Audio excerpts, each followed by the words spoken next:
You on mute? I can't hear you. Well, that was a waste of a speech, wasn't it? You started the show, and all people can see is this. That's all I ever do is that anyway. So let me just start again. Hello, hello, hello. Welcome to another Saturday night of Shadow Whispers in the Night. Jenny always does that. I always do it. But there you go. That's how it starts. Anyway, tonight I have my fabulous friend Nando co-hosting with me again tonight. It's been a while. We've been busy, but we're here. The duo is here. There's Daniel. Hello, Daniel. Hey, mate. Oh, Daniel. Hello, He's talking about me now, not you, Nando. Hey, look. He loves me more than anyone. Oh, there's my daughter. Live on YouTube now. Really cool. That's my daughter, Elsa. Hi, Elsa. She's watching on YouTube because that's her YouTube name there. It's Elsa. It's Elsa. Hi, Elsa, my love. So we have a fantastic guest on our show tonight. We do. We do. Before that, how was your day, Nando? I forgot to ask you, how was your day?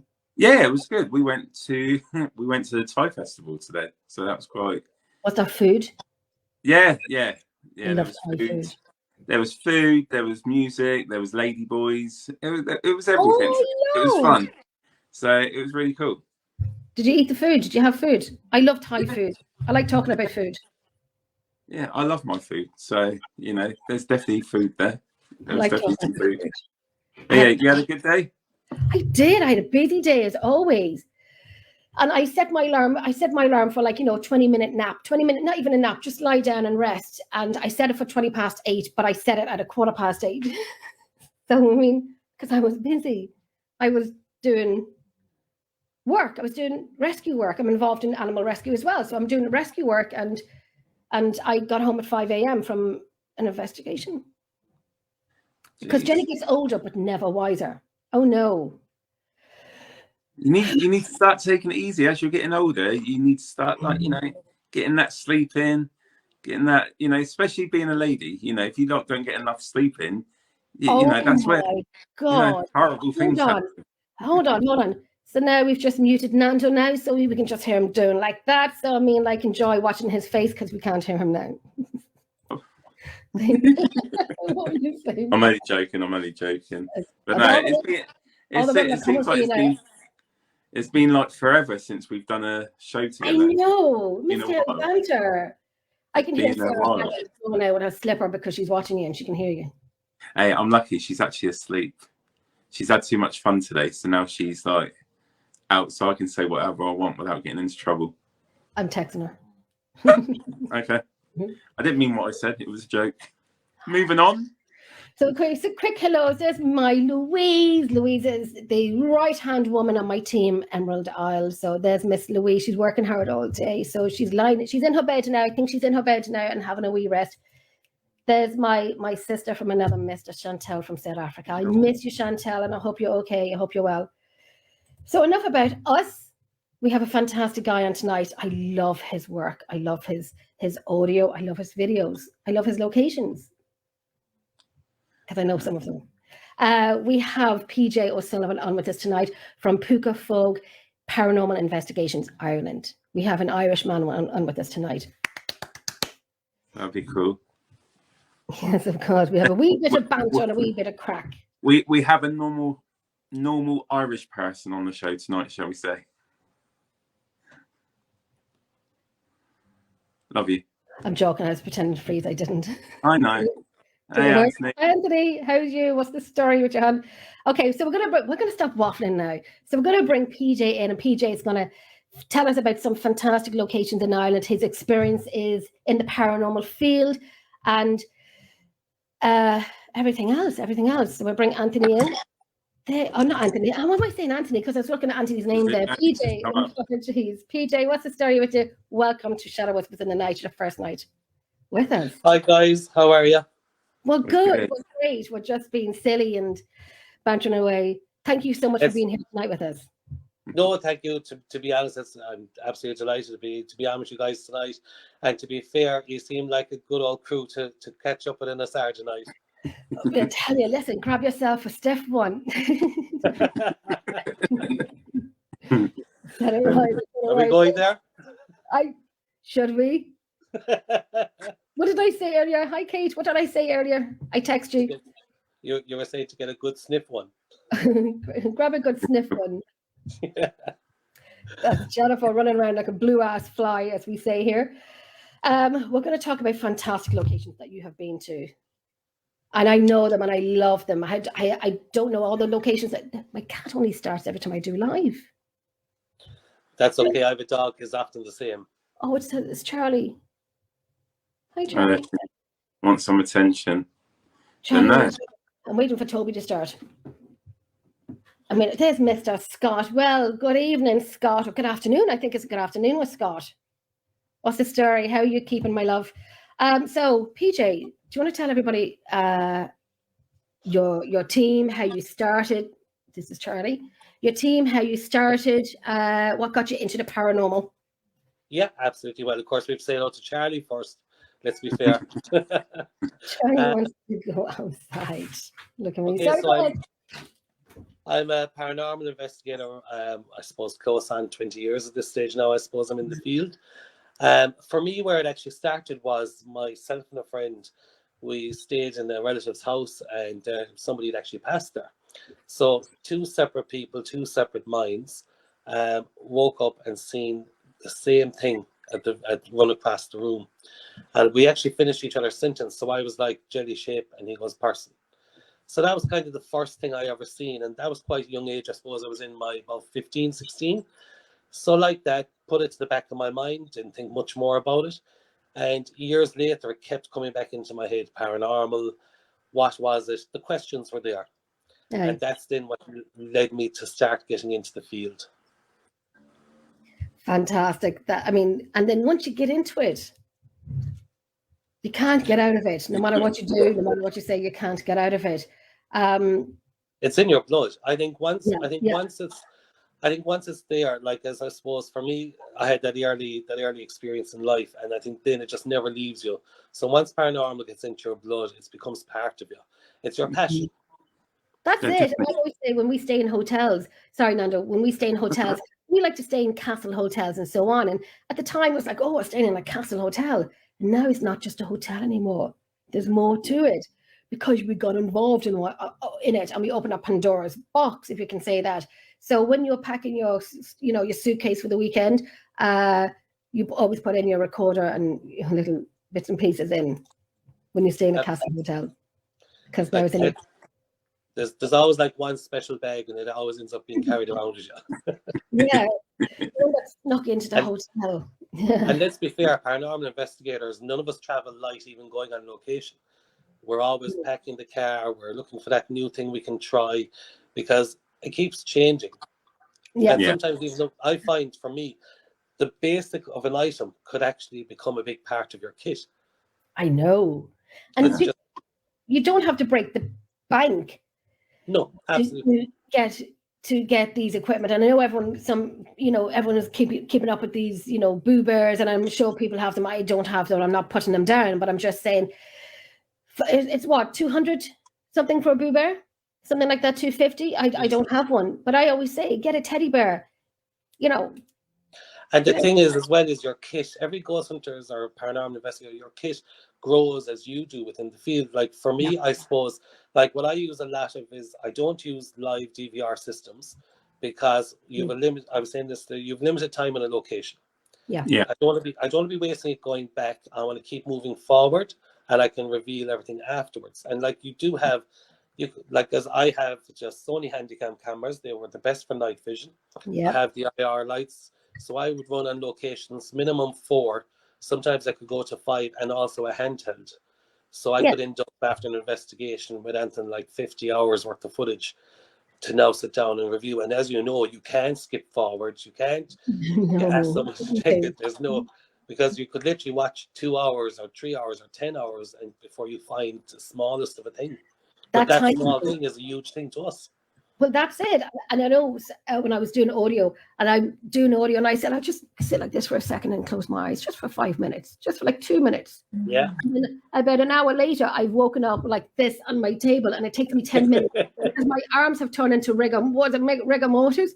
My arms, it takes me about 20 minutes just to kind of like like undo my arms, and then my audio is still going, and I'm like, where did I fall asleep?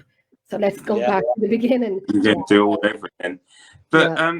for you, you know, you said 20 years ago, 20 years in the paranormal, you know, your experience started at a young age, around 16. You know, when you started thinking, oh, I'm going to take this more seriously, I'm going to, you know, really get into it, become an investigator. How did you go through that development? So what stages did you take to teach? Did you teach yourself? Did you find someone that could help you? How did you get into it in that way and to become what you're doing today? So what I did was I actually went on public investigations. So I had seen an ad in the newspaper, went to a public investigation, and I then, like that, started watching what they were doing. I was getting more interested in it, and likewise they saw the same with me, and I ended up becoming part of a regular on the team. And that's, of course, like I learned, we'll say, the tricks of the trade. There is no tricks, there is no trade. You're just learning what you do and go with your gut. I think your gut will always serve you the most. As I say, I don't have all the answers. I don't think anyone can say they have it. But that's then, so I continued making connections, and of course through castles, locations. I was building my kit. I was learning from other people. I might go to larger events and get people's ideas, point of views, and I met some great people along the journey. And of course, then there came the point of, well, okay, now it's time for Púca Vogue to be born.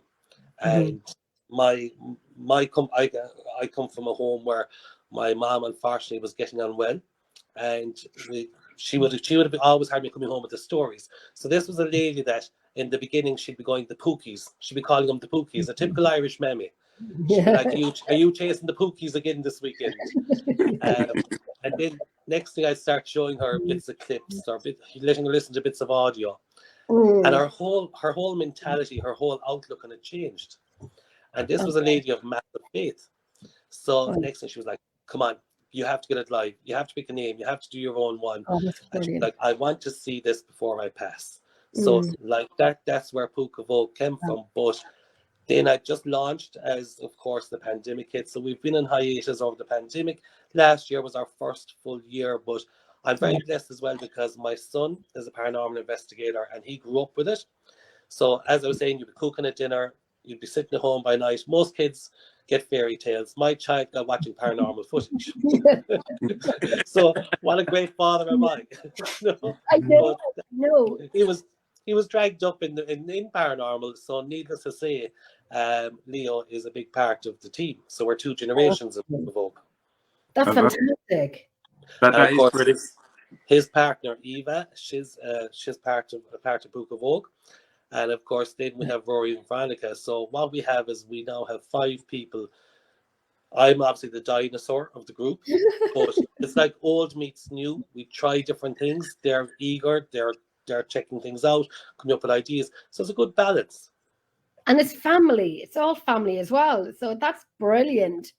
Because I'm trying to get Jessica into it, but you know, she's 19 and she's like, Mom, no. You know, she doesn't want to do it. I did take I think it's the way that they see things, isn't it? I think the younger audience, it depends on how they see things and the way they are. So I would love my kids to really get involved with it, but I don't think my son Gino, if he saw some of the stuff that we've seen, I think we'd sit in the corner like this, and he would be sleeping for a while. Nando, that's you, Nando. Nando, when he goes into a location, when he walks in, the first thing he does when he walks into a location is look for the exit, just in case he needs it. I've always said this. I enjoy it. I'll go on an investigation, but if anything goes down, I'll be the first one out. Even if my wife's there, I will run past my wife and I'll be like, "I'll see you later. I'm gone." But you know, it's good run. Don't forget, a good run is better than a bad stand. And my apologies, I'm going to have to plug in the phone. I just see the battery is dying. That's okay. Go for it. So I do apologize about that. Told up with Silly or Grant. I know myself and Louise were out we were out kind of going to a place yesterday, and there was a wall the height of your knee. And Louise said to me, Jenny, you're going to be able to get up there because I have a back and I've got knees and Jesus, they're not the best, you know. So yeah, I was like a baby elephant calf getting up on the wall, and I was worse getting off it. I was on my hands and knees getting off a wall the height of your knee. Depends on how tall you are. But yeah, I'm desperate. I'm desperate. But it's funny, no matter how many aches or ailments we have, when it comes to getting into the location of a castle, by God, can we get up and down them stairs? You're going to make the most of it because they're amazing locations. Right. But just to us, and we were briefly talking about this in the background before we started, you know, as you mentioned, you know, I think something all three of us have got in common. We come from a Catholic background. You know, like yourself being Irish, you know, and I know from my background, you know, sometimes when you're thinking about the paranormal and the older generation, shall we say, it's a sort of a taboo subject. You know, was everyone in your family, like your mum sounds like she was brilliant about it, but what was other people like when you were saying, I'm a paranormal investigator now, I'm going out chasing ghosts and things like that? You know, what were their sort of, you know, thoughts on it? And that being a Catholic, did that sort of, you know, sort of change people's opinions with what you've shown them, or how was it for you? Well, I suppose it's like everything. Every family has one crazy, and I'd be the crazy in ours. So I suppose that's the first. But coming back to, like, I'm very lucky that we came from a family where we might always agree with everything each other does, but we can support each other. Aye. Then when it comes to my mom, she was a lady of great faith. As I say, she went from calling it you going after the Pookies this weekend to now becoming a bit passionate about it. Whereas my dad was very much a gentleman, very much traditional. His motto was let the dead sleep, let them rest. Didn't believe in it, didn't agree with it, full stop. So basically what you had was, if there was a conversation, you just had a man with like a blank face in him, didn't contribute, didn't ask, don't want to know. It's like that saying, hear and see no evil. You know what I mean? Just definitely. His belief was like, you know, we shouldn't within religion, we shouldn't be doing this. But that was his, and that's okay. Everybody has their own opinion. But at no stage did he say like, stop, oh, there goes the phone. Oh, that was me last Saturday night in the afternoon. That was me. I was like, sideways 1 second. Yeah, it's like everything. He's trying to get it to balance while it's charging with, of course. Oh, I know. Grand. But maybe if I keep my hands off the table, I might do better. So no, like, he was very much a man that he would never say stop. He would never criticize. But for him and his belief, he just believed, no, I don't want to be involved in it. That's it, yeah. And it's not for everyone. You know, I'm sorry, not it's not for everyone, but you know, a little snippet. Yeah. So I mean, I think I come from a big family, and one or two of them would be the same, you know.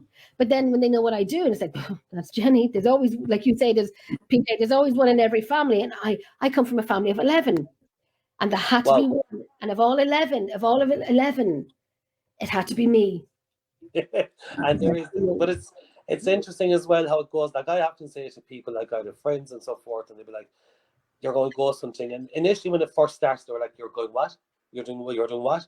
Because of course it was still only, we'll say, early time of life, people were learning about paranormal. But in saying that, everyone just kind of accepted that that's everybody has their own hobby, their own interest, and that was fine.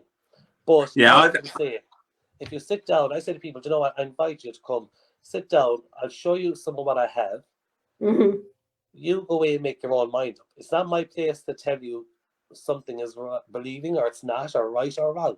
I have to say, give me 20-30 minutes, make your own mind up. It's funny because I was exactly the same. Sarah, my wife Sarah, she was into the paranormal way before I was, and not saying I didn't believe it, but you know, when you're watching programs, you know, sometimes you got to be really like careful what you're getting drawn into. But when she used to go on her investigations, I was like, "Oh, you're going to go and play Ghostbusters with your friends?" You know, that's the sort. But then, you know, it's crazy. And then, you know, during the pandemic, Dan put together Portal to the Paranormal, and he was like, "Why didn't you come and, you know, try it out?" And you know what? I'm hooked on it. You know, I'm always looking at video footage. Did we catch this? Did we catch that? Audio? Was this something that we can explain? It's just absolutely great. It's one of the best fields that I've ever got myself involved in, but I never thought, you know, and it's crazy because I've made some of the best friends in this field as well. And what, you know, it's absolutely great. And I think it's actually great. Most people are friends, obviously. But I think it's actually great for the mind as well, though, because if you think about it, right, your mind is occupied with what you're doing in your interest. You're focusing in even when you're watching footage. I actually think it's a great thing for your mind. Yeah, It is, and you think you're thinking, oh my God, yes, I've heard, I felt, I've seen. What else can we do? Oh my God. But there's a lot more. And then somebody else comes out with, what about this? And I'm like, oh my God, my brain can only take, what I've just learned. And now you're giving me new stuff to do. New stuff to learn. What about, the atmosphere and the boom? And I was like, oh my God. And now we're learning more. And we're only touching the tip of the iceberg, literally, no matter how long we're doing it. And like we've seen, we've heard, we felt. Correct. For me, if somebody said to me, do you think the paranormal is real? And the paranormal is a table of everything. UFOs, cryptics, spirits, poltergeists, the whole lot. I believe in some of the table. I don't know if I believe in all of the table. But the ones that I do with the paranormal, do I believe? Yeah, I do. Because even people who would have more evidence than I would say, well, I'm still on the fence. But each to their own of the answer. For me, and everyone has a personal answer. Correct. Mine would be yes, because I can't explain what I've. The other thing, though, as well, is don't forget, like I often say, when you're watching back the footage and you see a clip and you kind of go, I remember that clip. I remember being there at that time. So, or we'll say, or you're on location and it happens at that time. You've been in the experience. So it's a very different thing for somebody who's going to watch a 2-second clip or a 5-second clip. It's very different because you've been there. And of course, like everything, the first thing is, hang on, is this, like, for example, if it was a door, is there a fan overhead? Is there a wing? Is there air? You're going to look for the natural. But when you do capture things that 100% shouldn't happen, it is a massive win. It's a great thing. Yeah, definitely. And when you're going into an investigation, like everyone has their sort of routine of how they're going to start the investigation. Do you, with you and your team, coming from a religious background, do you use your religion, faith to do things to protect yourselves, or what's your sort of the starting point for you when you go into imagine you're going into a new location, you don't know enough about, but what do you do to prepare yourself and your team? Well, I suppose the one thing I've always done, and I suppose it's tradition as well as everything at this stage, is for any location, any investigation, regardless where or how, I will always call in an Archangel Michael to protect us. Mm-hmm. And I suppose that's the one that gives you, I have great faith in myself. So that gives you great comfort, I suppose, to know you can move forward for the night. That's it. And I know some teams do a grounding and some don't. I take my Archangel Michael stone with me, if that makes sense. And there's one other two things that I take with me. And I know some people say if you ground yourself, you're not open, so not a lot will happen. So, and you see, we're very lucky here in Kerry because, like we were talking about religion and grottos, traditional Ireland grottos are everywhere. But there's actually one. There's one here in Kerry, and it's the only one I know of that is actually dedicated to Archangel Michael. Oh, so nice. when you go in there, you get a wow, because instead of it being the main feature of Our Lady, it's actually a big, massive statue of Archangel Michael. It's a whole well-designated hymn, and of course that for anyone that experiences that place as well, that is a big one. So that going into any location, coming back to your question, going into any location, that is where and what we would do. Well, I know with my team, Emerald Isle, we don't ground ourselves. Like, we personally probably do it privately, but we don't ground ourselves. And I know people say, you got to ground yourself. And we don't do it just because, we're not going to get anything if we don't ground ourselves. We just don't, we just don't. But in my mind, I kind of protect, if that makes sense, protect myself by putting up a barrier. Yes, and I suppose it's like everything as well. Everybody has like that their own way, but that's that's where we would go at it. But I suppose there's a good saying as well that I suppose I go for. Now again, everyone has their own opinion. My fear is I'd nearly fear the living more than the dead. Oh, geez, 100%. Oh my goodness. That's the way I look at it. Is I fear the living, the dead. The dead have never harmed me. I'm at this for years. Luckily, I've never had a bad experience. That's what I was going to ask you. Did you ever have a bad experience? Like, there was a question here that Louise was asking earlier. Oh, the Lord, Jennifer. Was what and where was your most memorable or frightening experience? And did you ever go back? I suppose for me, I suppose my top, I suppose really if I was to look at it, I suppose my top three would be, I suppose, Wicklow Jail. I was down in solitary confinement, and there was a group on 2 floors above, and I didn't know at the time that one of those people in that group was like, go down and get PJ, go down and get PJ. Okay. So of course, unbeknownst to me, I was down below, but it's the most unreal experience. I've never had it since. Do you ever feel someone's at the end of your nose? Yes. Somebody's right at your nose to nose, but you can't see them, and you know there's nobody there, but you can't shake that feeling of someone is standing, staring into your face, nose to nose. Yeah, yeah. And then all of a sudden, the only way to explain it to you is it felt like they just put their head in towards mine. Yeah. And trust me, I'm a fat person, but I ran. Right?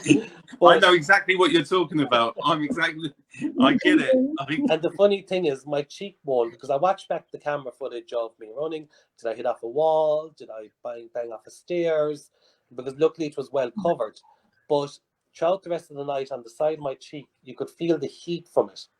And as the night continued, my cheek was getting warmer and warmer and warmer, to the point my whole face was cold, but this one area just seemed to be very hot. And I stayed in a room with 2 other people overnight, but by morning you could see like 3 triangular marks on my cheek. Oh. So it was funny. And then I heard, because I go in blank, I like to know nothing about location going in. Obviously, when you repeat the location, you know, but when it's something new, I like to go in blank. I prefer, don't tell me, I don't want to know.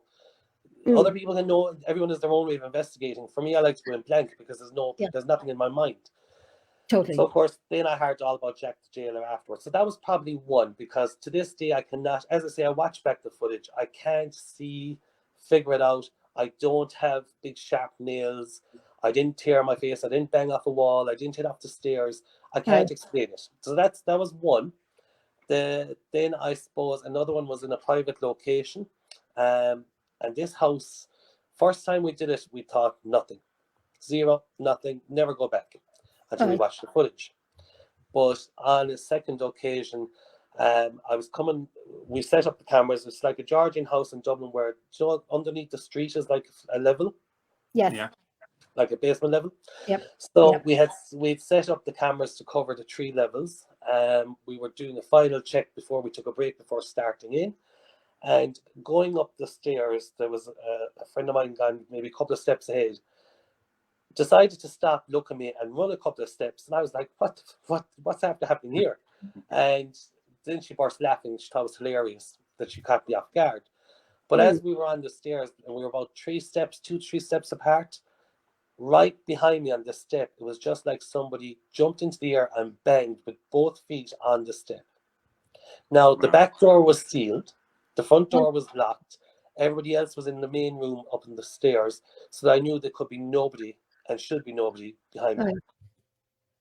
Don't you love those places? Oh and actually, funny thing is, later on that night, there's actually a clip. It's on, I think it's probably on Instagram and it's on my website, where you'll see a camera facing a stairs facing upward. And as the night progressed, we watched that camera. Nobody had come up or gone down during the filming stage. And you can actually, we believe, hear a voice going, "Help me." So tied in with the area as well. It's not crazy. Well, you get, most occasions, you always get the word "help me." And like, okay, the locations we go to, you know, what some deaths are just desperate that you always get the word saying, "Help me, help me." And we always ask, you know, what can we do? Tell us what we can do. We will try and help you and so on. And the steps we're talking about, I remember I used to babysit where I live here in Drogheda. and there was these Georgian houses, and I'd babysit in the basement. And you know, when you kind of walk by, you have the railings, and people walk by, and all you can see is feet. You're in the basement, and the ceilings are so high.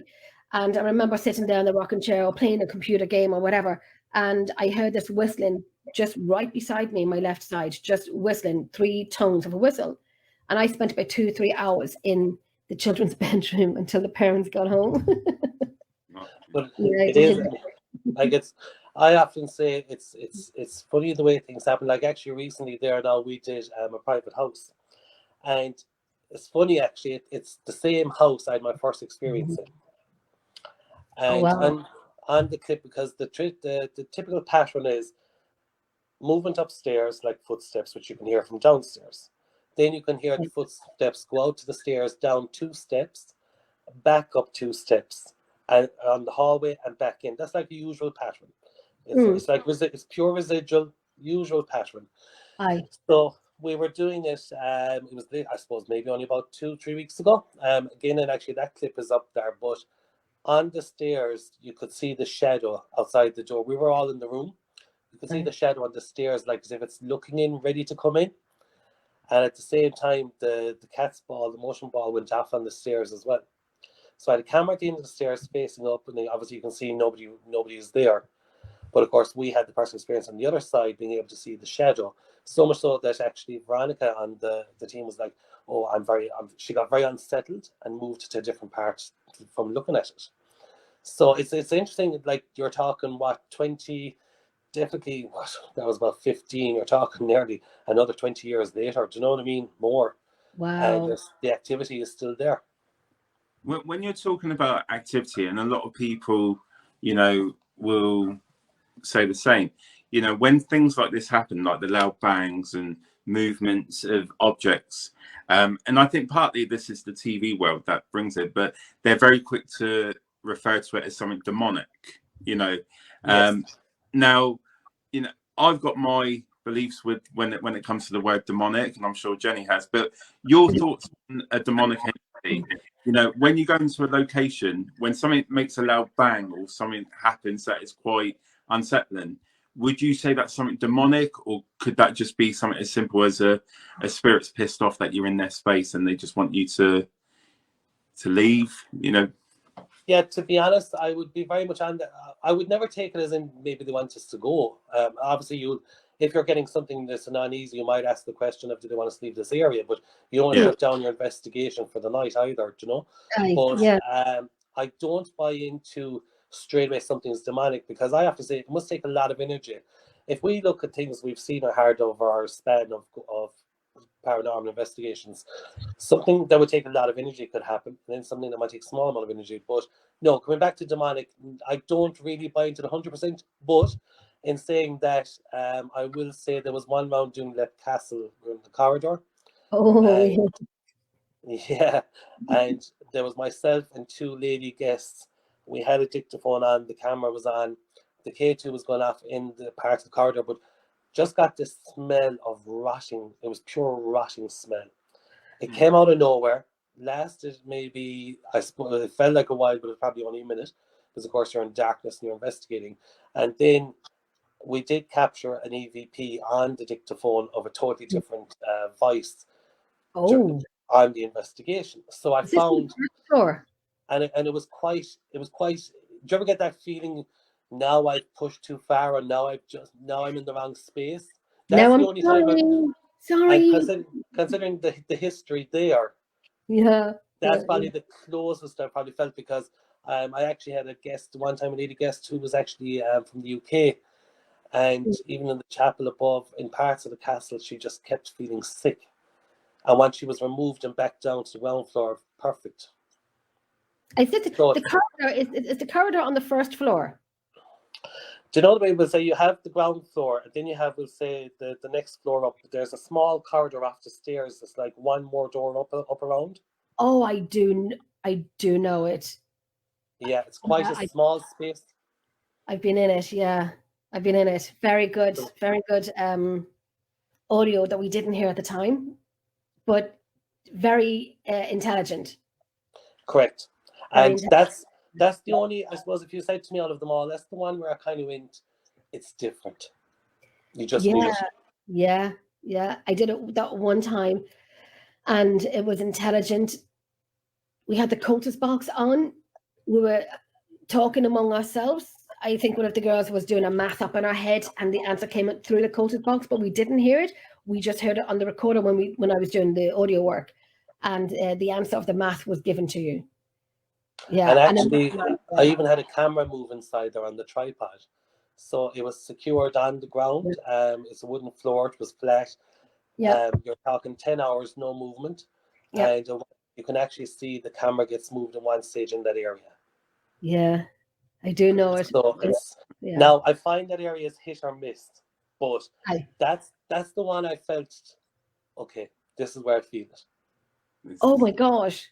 Because I did it that one time about 6 years ago, and as many times as I've been back, I was just too busy doing, you know, when I have to write a list out sometimes, right? We're gonna do this, do that, do this, and then something happens that you don't forget, but it skips over what you had planned out. But we learn you never plan your night out. You can put down ideas and and whatnot. You can start off with a plan in your head, but you can't write a script for an investigation because you're flying by the seat of your pants of what are things happen. It's brilliant. And like, I know I was on the location last night, and we were supposed to leave early. Oh, an hour, 2 hours, 5 o'clock in the morning. Jenny comes in, rings my daughter. Can you open the door? I didn't bring my key because I didn't think I'd be home by 5 in the morning. But that was unplanned. But I tell you, of 6 years of doing this location, it was the first night we had got nothing. Absolutely nothing, which is part and parcel of the course. We get that. It's unusual. But I suppose I've been lucky. I've never, I don't think I've walked away from any investigation with zero. I might have one or two where, like, literally maybe one small piece, or even you might question the piece. Now, unfortunately, sometimes if you're so careful with those with it, there was one investigation footage to be thrown out. But I suppose one that I feel I missed out on is I did the Myrtles plantation in Louisiana. I was just going to ask you that one. Yeah. Now that was I just happened to book my family living in New York. Went down for Mardi Gras to New Orleans, and I was like, I cannot be so close and not go see this. But my friends were like, no way. You go. We're not going with you. Oh. Yeah, so it was like it's one of those moments. It's what did I say? Something or burst. So I was like, I have to go. So I hired a car, drove out there, got there, did the day tour, but didn't realize I was actually probably the only guest that night because the caretaker was staying in the lodge, not in the house. And of course, being on holidays, you're traveling light, but as we said, we always carry some bit of equipment with us. So set up my camera, tripod, tried to raise a bit of energy for the night. But the best part came when I was sleeping. So I was in the Sterling room. I was there, sound asleep. I'd fall asleep, called it a night. Did you ever just wake up and feel like someone has either sat in the bed, you just felt the pressure? And I start banging the bed, kind of going, what is it? I didn't know, was it? So when you wake up, you're stupid, you don't know. Is it an animal? What's after happening? I didn't think paranormal. So there was nothing there. But then when I finished up that morning, they said to me, we meant to tell you set your alarm for around 3. Chloe usually appears around 3 a.m. Went home, watched my footage, and sure enough, while I was sleeping, not long afterwards, there's the little girl's voice going, 1, 2. No. And wow. There was only myself there. And like, the tone, when you're in investigations, you're watching back footage, you're always listening for tone. The tone is always very different. So here we are with a very light tone, very much a young girl sounding. Wow. And it's kind of like the humming of a 1, 2. Wow. And of all songs to sing, is that one? That must have been a cool piece of evidence that you've captured. That's amazing. Yeah, it was. And like that is, I went away thinking, like you, like people, like we all do. I actually left thinking, got a couple of hits on my K2, had a personal experience of someone was on, but I never knew I had that. until, of course, the holiday was over and I reviewed the footage. Oh my But, gosh. Yeah. yeah. Yeah. So Because I know that's, when you left the location last night, oh, before we left it, we did a playback, the speaker listened to audio. It was like, Jen, why, what's happening? We've asked you a few questions as well. You got this one very faint. I said, do you want us to leave? And a very faint, but you do hear it. Yes. yeah. But it was different. It was so different. And I get it that you don't, every night is different. We get it. We get it. It doesn't have to be drummed into it. We get it. But it was different last night. It was, I would have walked around by myself. And I don't walk around anywhere by myself. No. No, I don't. I was on a private location in Carlow, actually. It was a friend of ours arranged it. And it's probably one where, like, it was the middle of setup. I was at cameras and so forth. The way everybody's pottering about, get the setup done, get her ready for the night ahead.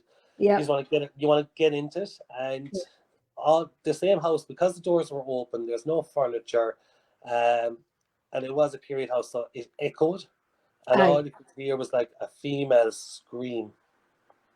So the rest took to go, but of course I was still in the middle of a camera trying to start it, and I was stop. And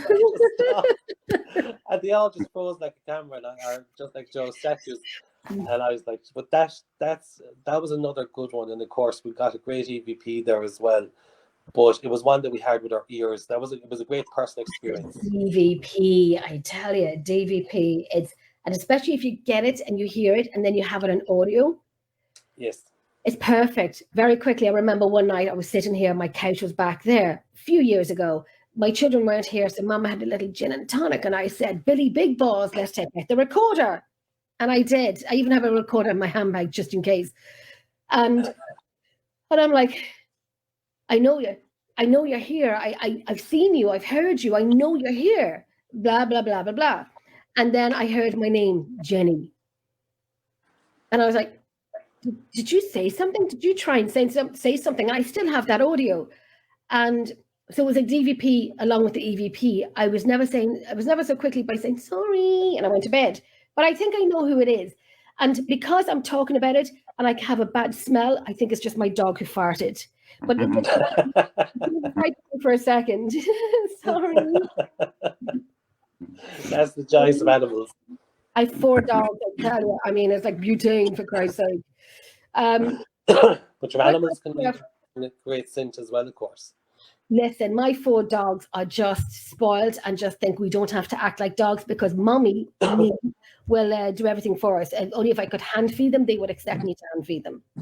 I don't think they could detect anything because they're too small. See, I often say, like, I know there's been a lot of controversy over animals with paranormal of how they work, and some groups have tried them. It's something I haven't personally myself, but it's interesting. The one thing I did note is, unfortunately, we had a bereavement in my home. And when I got my dog was a rescue and love him to bits. The minute he came, his first day went straight up to that spot and just lay down exactly on the spot. Oh my God. And I thought it was the freakiest thing of, there's a new dog in the house. He just went straight up the stairs to the point of where the person passed and just lay down on his 2 paws. Wow. That's a big coincidence. Big coincidence. It is. But on the sort of the same night, we're talking about, you're saying about what dogs, can dogs actually see things in the paranormal that we can't? It's sort of flipping it a little bit, going to children then. A lot of children, as they're growing up, they come up with these imaginary friends, and being in the paranormal, it sort of opens your mind up even more to, is it more than just an imaginary friend? What are your thoughts? Do you think children are born and they're so open that that these imaginary friends are more than just what a lot of parents would say is just a fake friend? Do you think it's something more that they're seeing as well? I actually agree with what you're saying. I do believe personally myself, because how many times down through the years do you hear of the child who becomes an adult and things they said as a child they still remember as an adult going, I remember seeing them, I remember hearing them, or describing someone they never met. So I think children are so open and innocent versus, I think when we grow older, We change, we doze, we question. I do think children are definitely more open because they don't see danger, they don't see fear in it. No, That's it. Yeah. That's it. I remember my friends of mine and the grandson. He was about 6, I don't know, something like that. And he'd always talk about his granddad had passed away. He never met him, and he was talking about his granddad. He would say the same things about his granddad. Would say, "Granddad's saying what granddad liked to eat. Oh, granddad didn't like this." And they're like, you weren't even born. How would you know? And so on and so on. And I had they had a collie. They had a border collie. They had 2 other collies. And one of the border collies was going through glass to get this boy. This dog used to be my dog. And my friend, that's still my family friends to this day. So I was always up in the house and whatnot and so on. And so if I didn't see it, I'd be like, oh, you're dramatizing it. Let me tell you, I know this dog. I rescued this dog. This dog was in the conservatory. They had to pull the curtains over, but the dog got behind the curtains and could see this boy. And he left spit on the glass and his teeth was banging off it to get to this boy.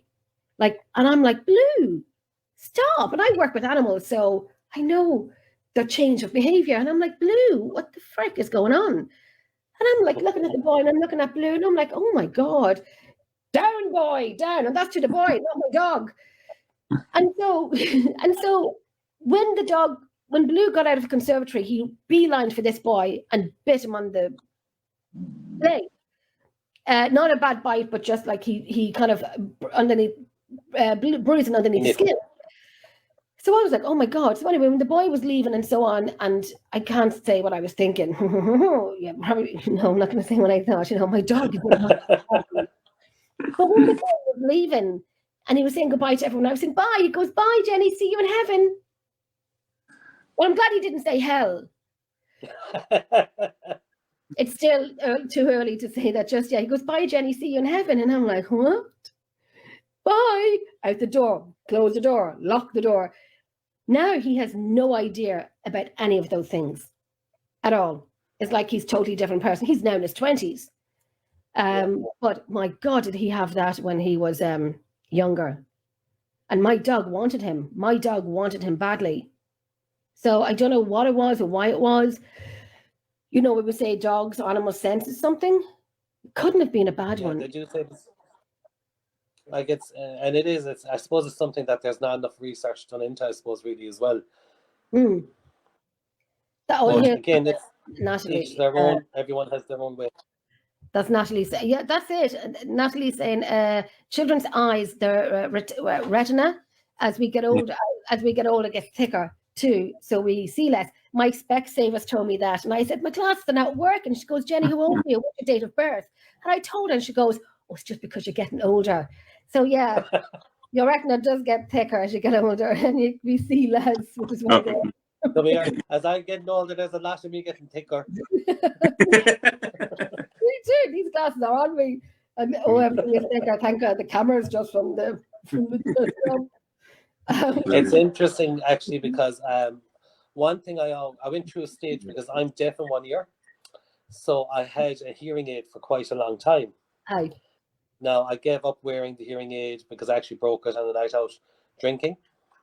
Well, hey, you wouldn't be Irish if you didn't. So that was €2,000 down the drain. But coming back to this, interesting. Even on investigations, I found it didn't do any benefit. If anything, it hampered me, which was interesting. Really? Yeah, because I would have thought with my hearing aid and the way, of course, it's working with, we'll say, crowds, bars, so forth, because that was my hardest part of hearing people was background noise, and I always thought my hearing aid that it would be a benefit, but if anything, it actually was a hindrance. So when I used to do investigations, I used to remove it. Okay. Wow. Yeah, because sometimes, as we all know, sometimes you'll hear in a moment as you're doing an investigation, you'll hear it at that time. But then there's times you don't, and that's why we have to have the recording because, of course, it's a different level. Absolutely. But the hearing aid made no difference. I had a girl on my team before, and she had she didn't have the cochlear. My twin has the cochlear, and she would listen to some of my audio, and she's amazing at doing it. And I know it was like a different frequency of hearing, especially with the cochlear. But the girl I had on my team before, she was deaf. But we would do audio together, and she would hear what I don't hear. So we combined it together. So, I mean, and there's a deaf paranormal team in America as well. And they're phenomenal. And people say, oh, this girl said to me, can I join even though I'm deaf? And I'm like, do you have eyes? Do you have legs? Yes, of course you can join. Of course, absolutely. Anyone can join. Anyone can join if they're joining a crazy team, but anyone can join, literally. Interesting. And that's the thing. Once they have the passion to go for it, absolutely. Why not? Do it. Absolutely do it. It's there for everybody. Absolutely for everybody. It is definitely a field that anyone can be involved in. And I think, you know, if you look at it, everyone, like, if you imagine someone with autism, their mind thinks differently to the way we do. So, you know, just imagine the kind of things that they may be able to pick up that we might not even think of picking up. Do you know what I mean? It is a field that everyone isn't, you know, that can get involved in. It would be great. But talking about, like, you were saying about your hearing aid as a piece of equipment, it was a hindrance to you. Now, equipment overall has evolved over the years. You know, it's even gone into the step of now there's ICT apps on the mobiles. You know, usually I would ask, what is your favorite piece of equipment? But what I want to do is just sort of flip that and say, is there a piece of equipment that you've seen that you really don't like, that you don't get on with, that you just don't think it should be in the paranormal or used in any way? Good question. Very good question. I suppose for me, mine's very shame, I tell you. I just listen to Nando. Like it is a very good question. Everybody has different levels of equipment. Like, as I said, I'm such a great parent. On a Disney holiday in America, I went shopping for RIM pods. Do you know what I mean? So everybody has their own equipment. But I suppose the only piece for me that I wouldn't be a big fan of, and it's just me personally, would be dowsing rods. Oh wow! Because I suppose I have fat hands, I have big hands. I'm always wearing pressure on my thumbs. Yeah. So dowsing rods for me, because I suppose I love when I get an EVP in an empty room, when I get an object that moves in an empty room there's been no disturbance. Yeah. So I suppose for me, I'm always wary of, even for myself personally, through my own not realizing what I'm doing, the dowsing rod. One thing, even though I have it in my kit and guests have used it, me too. Some of my team actually use them and they find them fantastic. Me personally, for me, I suppose it's the one piece I wouldn't care for, even though I do have it. That's it. I have a pair here and I don't use them because I like to document evidence, video, audio. I'm a documenter. And have I used them before? Yes, I have. Have they? Oh, there's my girl. Have they done that? I'm like, huh? What? And I have the video. And it was like, and it wasn't me holding them, some other girl was holding them, but it was pointing to the direction of my friend, which was standing behind her at the frame of the door. And I'm like, what? And oh my God. But I have it on video. But again, somebody's holding it. You experience now, in it? saying that, I will say I've seen a good few people now with the new ones where they're like LED light up, so you can actually see them very much clearer. So I will say that I wouldn't mind getting a pair of them, putting them in the kit, just to try them out anyway. The LED ones. Yeah, just like we'll say, they're holding the whole leg is LED. So of course, when you're working in the dark, fantastic. Do you know what I do? Do you know what I do? But like the Boo Bear, because I'm cheap but cheerful and efficient. Like the Boo Bear, I will cut a hole in it and stick a RAM pod in because I'm cheap and cheerful of it, you know, because I don't, you know, 250 or 200, I don't know how much they are, but I would probably rip a hole in his belly or his arse and stick a RAM pod in it and see if it goes off. And then with the LED, with the dowsing rods, I'd probably just get a tape of LED lights and, you know, use them too. I'm a bad person. I like to save money. I hear you loud. But then again, if you think about it, we all like to save money because it can be costly. But if you actually went away and counted up your kit down through the years, you have a lot of money in it. Oh, yeah, definitely. But actually, speaking of the REM pod, we had a session in Redwood Castle on the Great Hall in the middle, and we had the REM pod on the table. Do you know where all the images of the castle are laid out? Yeah. Now, team are all well away from it, well back, and actually that clip is there as well. We're getting interactions and all at the time, and their input is actually responding in that session. It's responding at that time. I was just reading and saying how that it responded at that session. Yeah. Yeah. It's the ramp pod is good.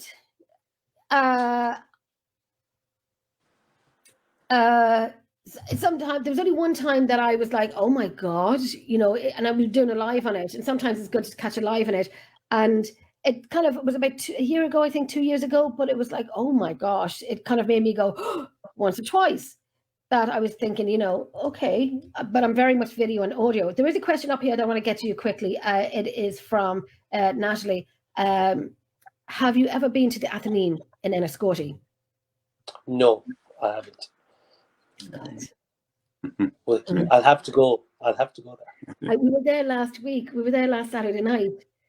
Yeah, it was quite good. Yeah, it was good.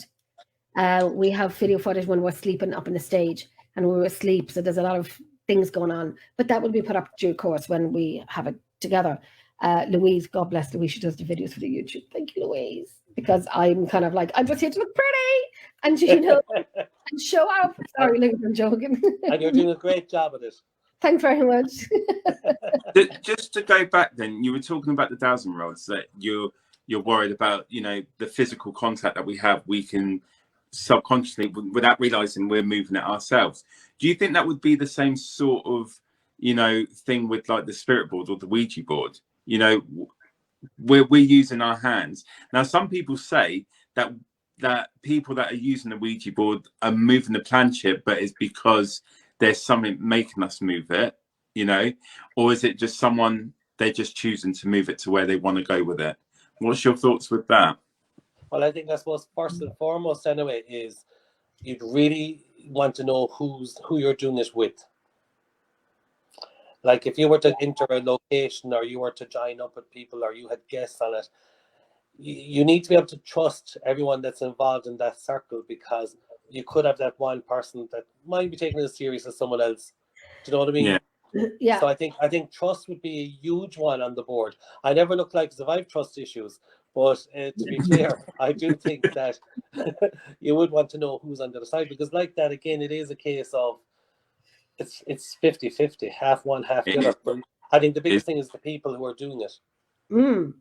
And just to, you know, follow on from that, with the Ouija board, now I know like Hollywood and the filmmakers, that they've made the Ouija board into something like, if you use it, you're bringing something from another portal, you're doing this, you're doing that. Do you believe that the Ouija board does bring in things that are not from this world? Or do you think it's just what the movies portray? What do you think about it? I suppose it's like everything. You have, as we say, through movies, you're going to have ideas that are set in your mind, you're always thinking. So I suppose coming again, looking back at, we'll say, our background, our religion and so forth. Now, Ouija board, have I partook in them? Yes. There's no point in saying I haven't. Do I use them? No. Do I have them on my investigations? No. Which doesn't mean I won't do one again, but look at my mouse pad. I suppose like I'm conjuring everything in my house using this on my mouse pad, for crying out loud. It's no wonder I'm sitting at 2 a.m. with a gin and tonic getting DVPs in my house. It's okay. Friends of mine gave me glasses with Ouija boards on them. So I think everybody associates the Ouija board with paranormal, but I suppose for me, I'd be ignorant enough to, my knowledge level would be ignorant enough to it, that I suppose I haven't used it enough to qualify it. I gotcha. That's what Natalie's saying. Do you do a Ouija board blindfolded next time and see what happens?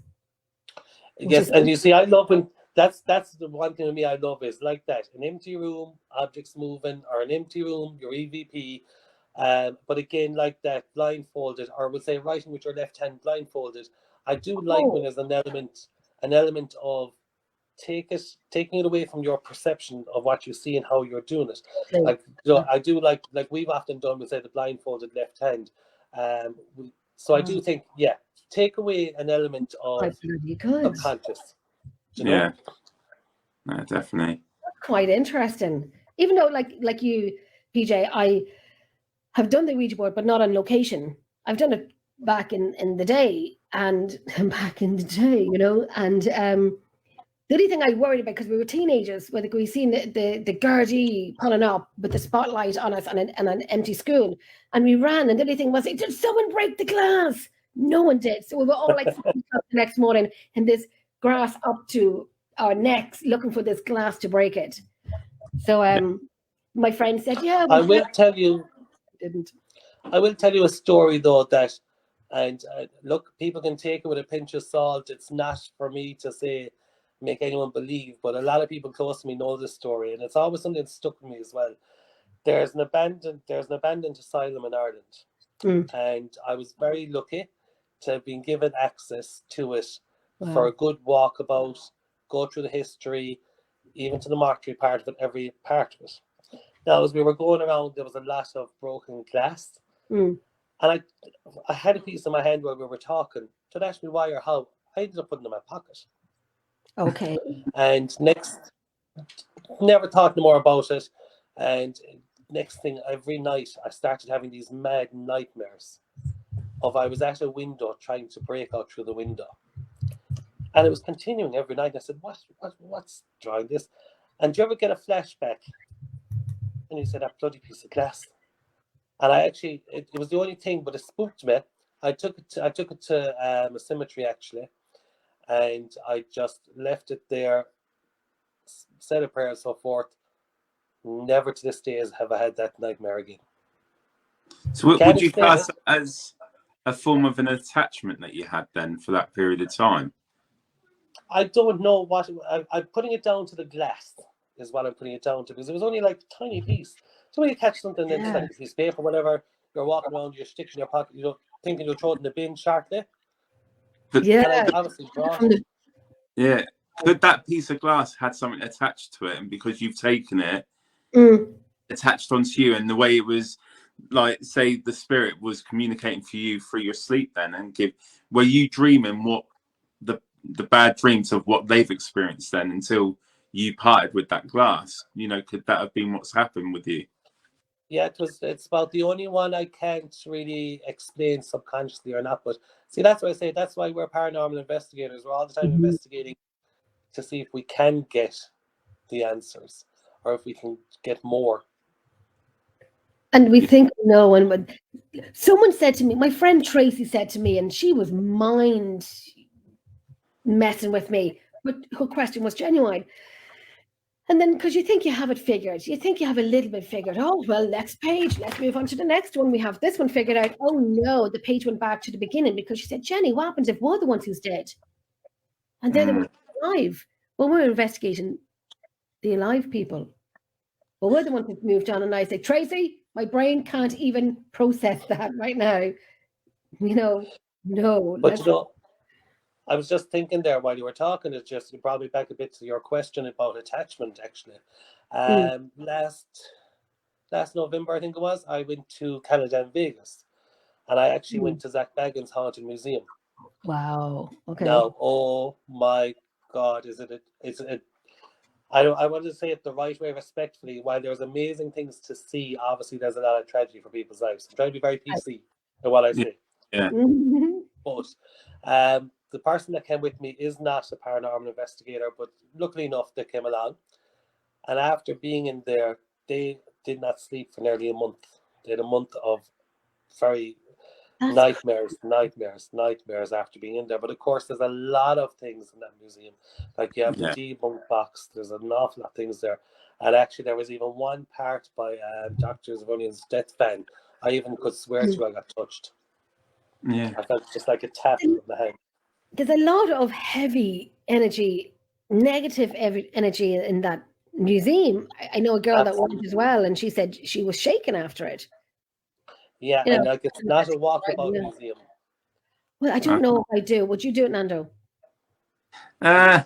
You'd have to do it. See, with me, I'm still in the early stages. Even though I've been doing this now for a good few years, that I've still got my limits where I'm going to be like, yeah, I'm not going to be pushing past that just yet. Nando, You know. listen, I've just pushed past that. I went to the bathroom on my own. I'm at this field more years than I can have had hot dinners, even though I don't look like it. But I've had doing this more years than I've had hot dinners. And there's some locations I just won't go to the bathroom on my own. But I'm getting better. Actually, I am actually getting better at doing it. But I think a lot of paranormal investigators, when you're on location, the lights are out, and someone has to go to a toilet. A lot of people do go on twos, and bear in mind, not every location has power. Like, No, there's we did a location. It's called Nuncross Farm in Dartmoor. Yeah, and I remember. This had no live electricity in there. And when we got down to the cottage, there was no signal for the phones or anything. And do you know what? As soon as everyone went to bed, I went to bed. I did not move until the daylight. And there was stuff going on around me as well. Like definitely, it was like shadows walking past the windows. And all the girls slept in one room. Some of the lads went upset, and I left in the dining room area on my own, and I spent the whole night shitting myself. It was awful, absolutely awful. But I was, we got access to a castle up the country, and there was a group of people with us. Now, for all intents and purposes, when we bed down, there was one door. The door was sealed on the inside with a wooden beam, and next thing, all you could hear, it was like the place was being ransacked underneath you. Tables being thrown, chairs being thrown, and we knew the door was closed. So of course we are thinking, my God, paranormal. And it took me, I could hear it clear as day, and I started calling people one by one, going, hello, do you hear it? Do you hear it? And of course, there is always one that has to go to the toilet in the middle of it.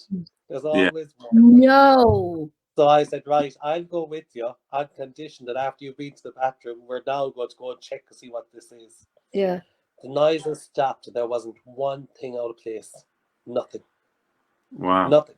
Now, watching back the footage on return visits, you would always hear footsteps on stairs, which we all know is a common occurrence, but you could actually hear like the stones moving on the stairs.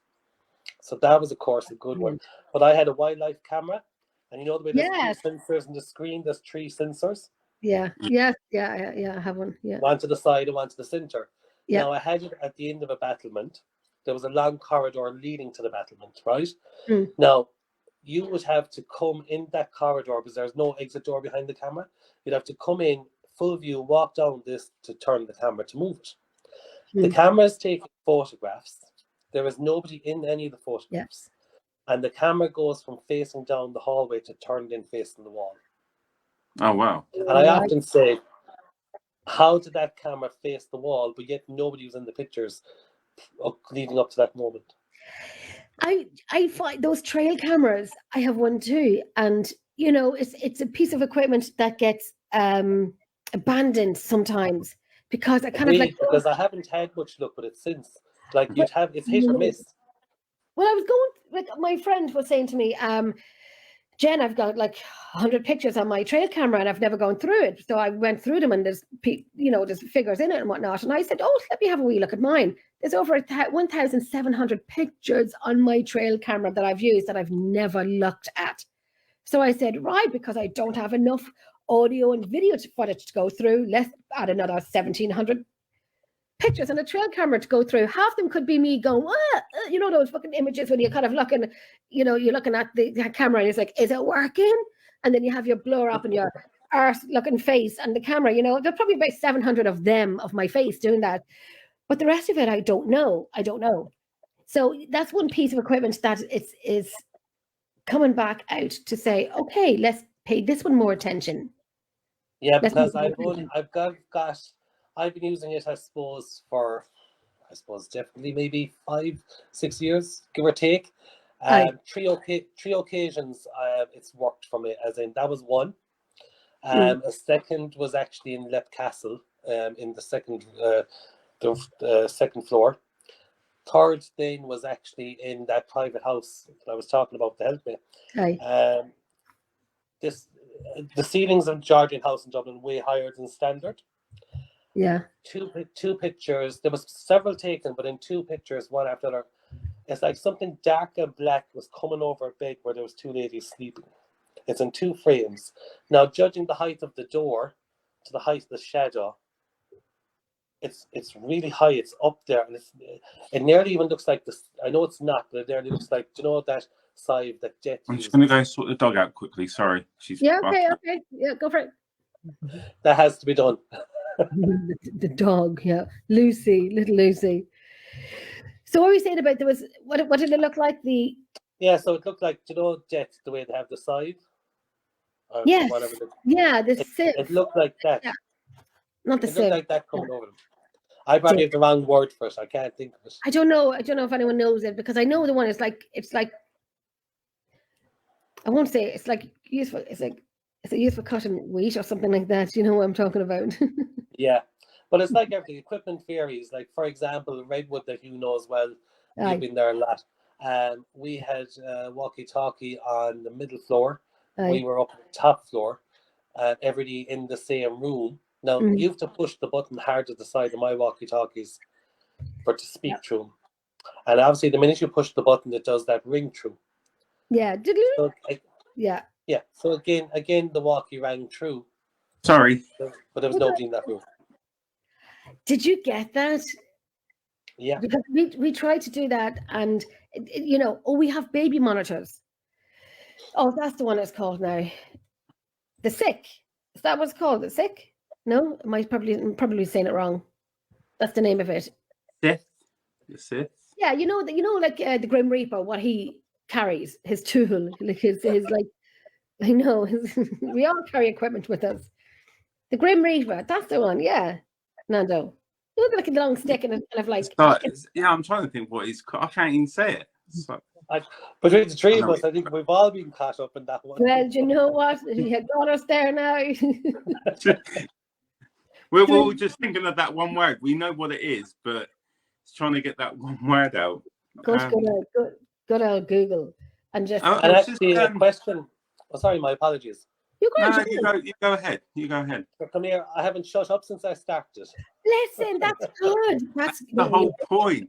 We want you to talk. But there was a question that I was thinking about as I was just sorting out the dog, actually. We're talking about spirits, about locations, but on a personal level, if one of, like, say, when we go through things, we go through processes as we get older, things happen. Do you think when we're going through like a hard time, that our hard time calls on the spirits? Like, for example, I'll give you, for me, last year I had 2 blood clots after an operation, and basically during that time I was like sort of in and out of consciousness. But I remember vividly that it was like a dream that I was in a garden and my auntie appeared to me. Now I can relate to that because she loved her garden and she was just sat next to me. Do you believe that when we're going through struggles, we actually can call upon people, well, without knowing that we've done it, but they can feel our struggles and then they come to us? Do you believe that spirits have the ability to come and go as they please? I do, to a degree. Like I always say, the problem we have, which is why we're all investigators, is there's no rhyme or reason. You can't predict what's going to happen. You can't guarantee what's going to happen. And spirits can be attached to a person, as we all know, as well as anything else. So it would make sense that if you had a strong connection with somebody and they would have comforted you when they were alive, that's within their energy, that they could still do it again. Like, and I suppose the way I would relate to that is like we lost 3 together in a very short space of time during COVID, and there was and because it was all like within a short time scale of literally weeks, there was a part where the sadness got so much for us, and then like that we had an event where you could just feel like that comforting.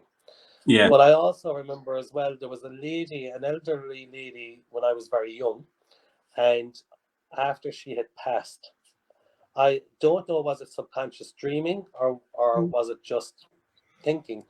I could swear to you that she was standing in the room calling her son's name. Oh, wow. And I could swear that to you. And funny enough, like it's one thing. Do you know there's certain things just stick with you? So coming back to your question, I always say, do you know what? If somebody's energy is that strong to a person, they are even attached to a person, we can't say no. That's it. But yeah, you know, and I think with you know, when people say, I remember being in Lep Castle and we were in the banquet room, and one of the people said to me, Jen, call out for your friend, you know, it's coming up to her anniversary, she passed away. And I'm like, no, why would I call out for my friend? You know, one, she's not in Lep Castle, and her, you know, I just don't do that to her. But whatever happened made me change my mind. I said, fine, okay, I'll do it. So I'm calling out, you know, her name, and I said, when I go and visit you, what do I take with me? We had the spirit box on, but we didn't hear anything on the spirit box at all. And thank you, love. And so we let it go, and that was the end of it. They did hear me being called, but it was a BITCH. And they knew you well then, didn't they? I'm home.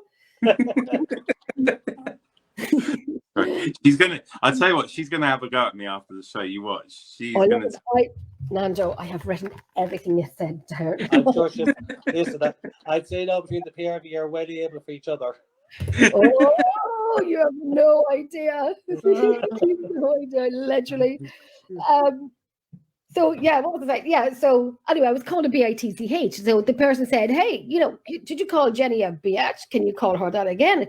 So you hear nothing, you only hear BITCH on the spirit box. But when I listen back to the audio, you will hear underneath. So it's two different frequencies. You hear underneath saying, hey, Jenny, you're a, and then we only heard the word BITCH on the spirit box. But getting back to when I was calling out for my friend, what do I take with me when I visit you? No one heard it, and that was it. We moved on. So when I was doing audio, and I remember my computer was up in my bedroom at the time, and I dropped my pen or I picked something up on the floor, and so this part of the audio was coming up, and I'm like, we didn't hear anything. We got a response. Oh my gosh, did we get a response? And it's not often that I'm made speechless. It was a rare moment. It happened. Did you hear me there? Did I freeze? Yeah, you froze for a minute then. Did I freeze? Probably Neve. But I was saying, like, I was speechless, which is not often. But Nando, you weren't there to see it, that I was speechless. Haven't been since. That first. I know. I'm glad it didn't happen again. Make me speechless. But so when I asked her the question, and then you heard this, dogs. And I take my two big dogs over to see when I go visit my friend in the grave. And I stopped what I was doing and I looked up and I'm like, well, what the frick? But I didn't say frick. I said a lot of other things, but frick. And I put my hand in my head in my hands, and I'm like, what? Because you know, in that moment, you really want validation that this is real, what we're doing. We've heard, we've seen, we've felt, we've heard it from everyone else, but our close people. And you see, that's the thing you're looking for. Like I think when you're in paranormal, either people assume your own relatives you're going to see or hear, or people might feel they might be uncomfortable to call for them. Yeah. And I think it's an individual situation, I suppose, to each person. Like, for example, I suppose I'll put mine out there. For my mom, was, of course, her situation was she knew it was coming. She knew, like, she was given 2 months, but lasted a year and two, so she had plenty of time. But she said, I'm going to rattle the chains. Bring chains, and I'm going to rattle the chains. You'll know I'm there when you hear the chains rattling. That's brilliant. And it was funny because, you know, like, she'll actually be past 3 years this month. And man. And I went, oh my God. You know, it dawned on me in our last investigation in Redwood, I have never brought the chains. It totally slipped. The one main thing, and I brought them to Redwood the last time. Actually, whereas the clip of the cat's ball went off, the chains are actually hanging there beside it. But it's one thing I completely forgot was to bring the chains. Because they weren't in my kit before. Oh my God. Oh, that's, I mean, when are you back in Redwood? Well, not when are you back. You'll go back to Redwood. You're going to do it the next time you go back. Yeah, well, I'm like that now for Halloween, where we're actually going to do a 2-nighter for Halloween there. Oh, I love it. That'd be cool. I love it. It's amazing in Redwood. The only thing I don't like about Redwood is the stairs. Like, I moan about the stairs. That's the only thing. I got knees and back that are not like 24 anymore. No. You hear But in something, fairness, it's not the floorboard, it's my knees. in fairness to the owner, she doesn't. But I find upstairs How does she harder. do it? Do you find lep harder? I do from a stairs point of view. I think it's like when you get to the bloody chapel on top, it's like you're like Yeah, good now. I'm like that from one flight. The ones in Redwood, I mean, we say we'll take the we call the red tile stairs. You know, it's easier. No, it's not. You could throw an egg at my arse cheek the next day and it would crack because it's solid, because of the workout you're getting done. And I'm just saying what it is about Castle Stairs. It's a workout. It's a workout. Have you done Lep Castle many times? Yes, I have. Yeah. Have you ever tried laying down? Something we tried up there was to the chapel, everybody else downstairs. Lay on the ground with one monitoring you and filming, and ask them to come forward and walk towards you. Because you know it's all gravel on the ground. Yes. And we actually could hear the footsteps coming over. Just moving along. I love it. Wow. Love it. Yeah. And do you get that on audio? Yeah, now I will say with the previous team I was with as well, we actually there was one section where we counted everybody in a live system. There was nobody on the stairs. 10 people were counted for, but yet you could actually hear the footsteps on the stairs, but there was nobody on the stairs. Sean was in his part of the house. Yeah. There was 5 downstairs. There was 5 upstairs in the bloody chapel. So if 10 were counted for, and Sean, who's on the stairs, and we had the stairs. Yes. But like that, we've had that in Redwood as well. Like even in Redwood, we've had like Eva and Leo. You would hear the footsteps coming right into the chairs. A good one, actually, I say as well, is we used 2 sets of battery operated lights in the ground floor of Redwood. Aye. We asked for one set to more or less dim down and quench, to brighten the other. Now bear in mind this is battery, not electric, and it was giving us the answers to how we'd asked, as in removing the light from the lights. That's brilliant. Now it only happened once. We've tried it again since, it hasn't. But again, it's the ground floor. Now bear in mind that ground floor area where we always go to, like yourself, I'm sure. Aye. Like we've had the car movement on the corner. We've had the cat's ball light. We've had the photograph knocked down, the footsteps walking in. That section always seems to be very active. That first floor, the ground floor. The ground floor, in the very ground floor. Yeah. Yes. Yeah. There was a question in my mind and it's just literally jumped out of it. Oh my God. It happens to me every day. It's gonna drive me insane because and I was gonna write it. Oh yes, I have it. Oh my God, my brain is not foggy just yet. The priest room. How did you find it? I've seen a video. Oh my God. I have seen the video. Yeah. And it was so great to get back. It was my previous investigation. I actually got the EVP death. It was just very pronounced, and I always hated it because there was masks on, because the room at times there was people with breathing. So I was like, oh.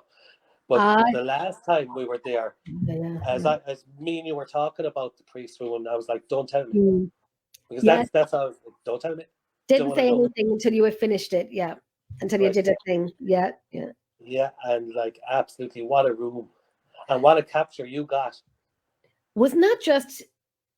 That was a great capture. Crazy, because it was the first time we've ever done that room, and I think Lou has it ready to put up, because we like to have everything together. We are like backdated, but when you have backdated with audio and video, but I think Lou has it ready to put it up. And I know she's working in the morning, so she's probably asleep now. But that one has to go up. That one has to go up. We're not finished our full reveal of that as yet either. And there's actually another part of, like, we had the camera, will say, when you go in the door to the right, now obviously there is a nest farther in on the ledge. Aye. But you can hear no movement of twigs, no movement of birds.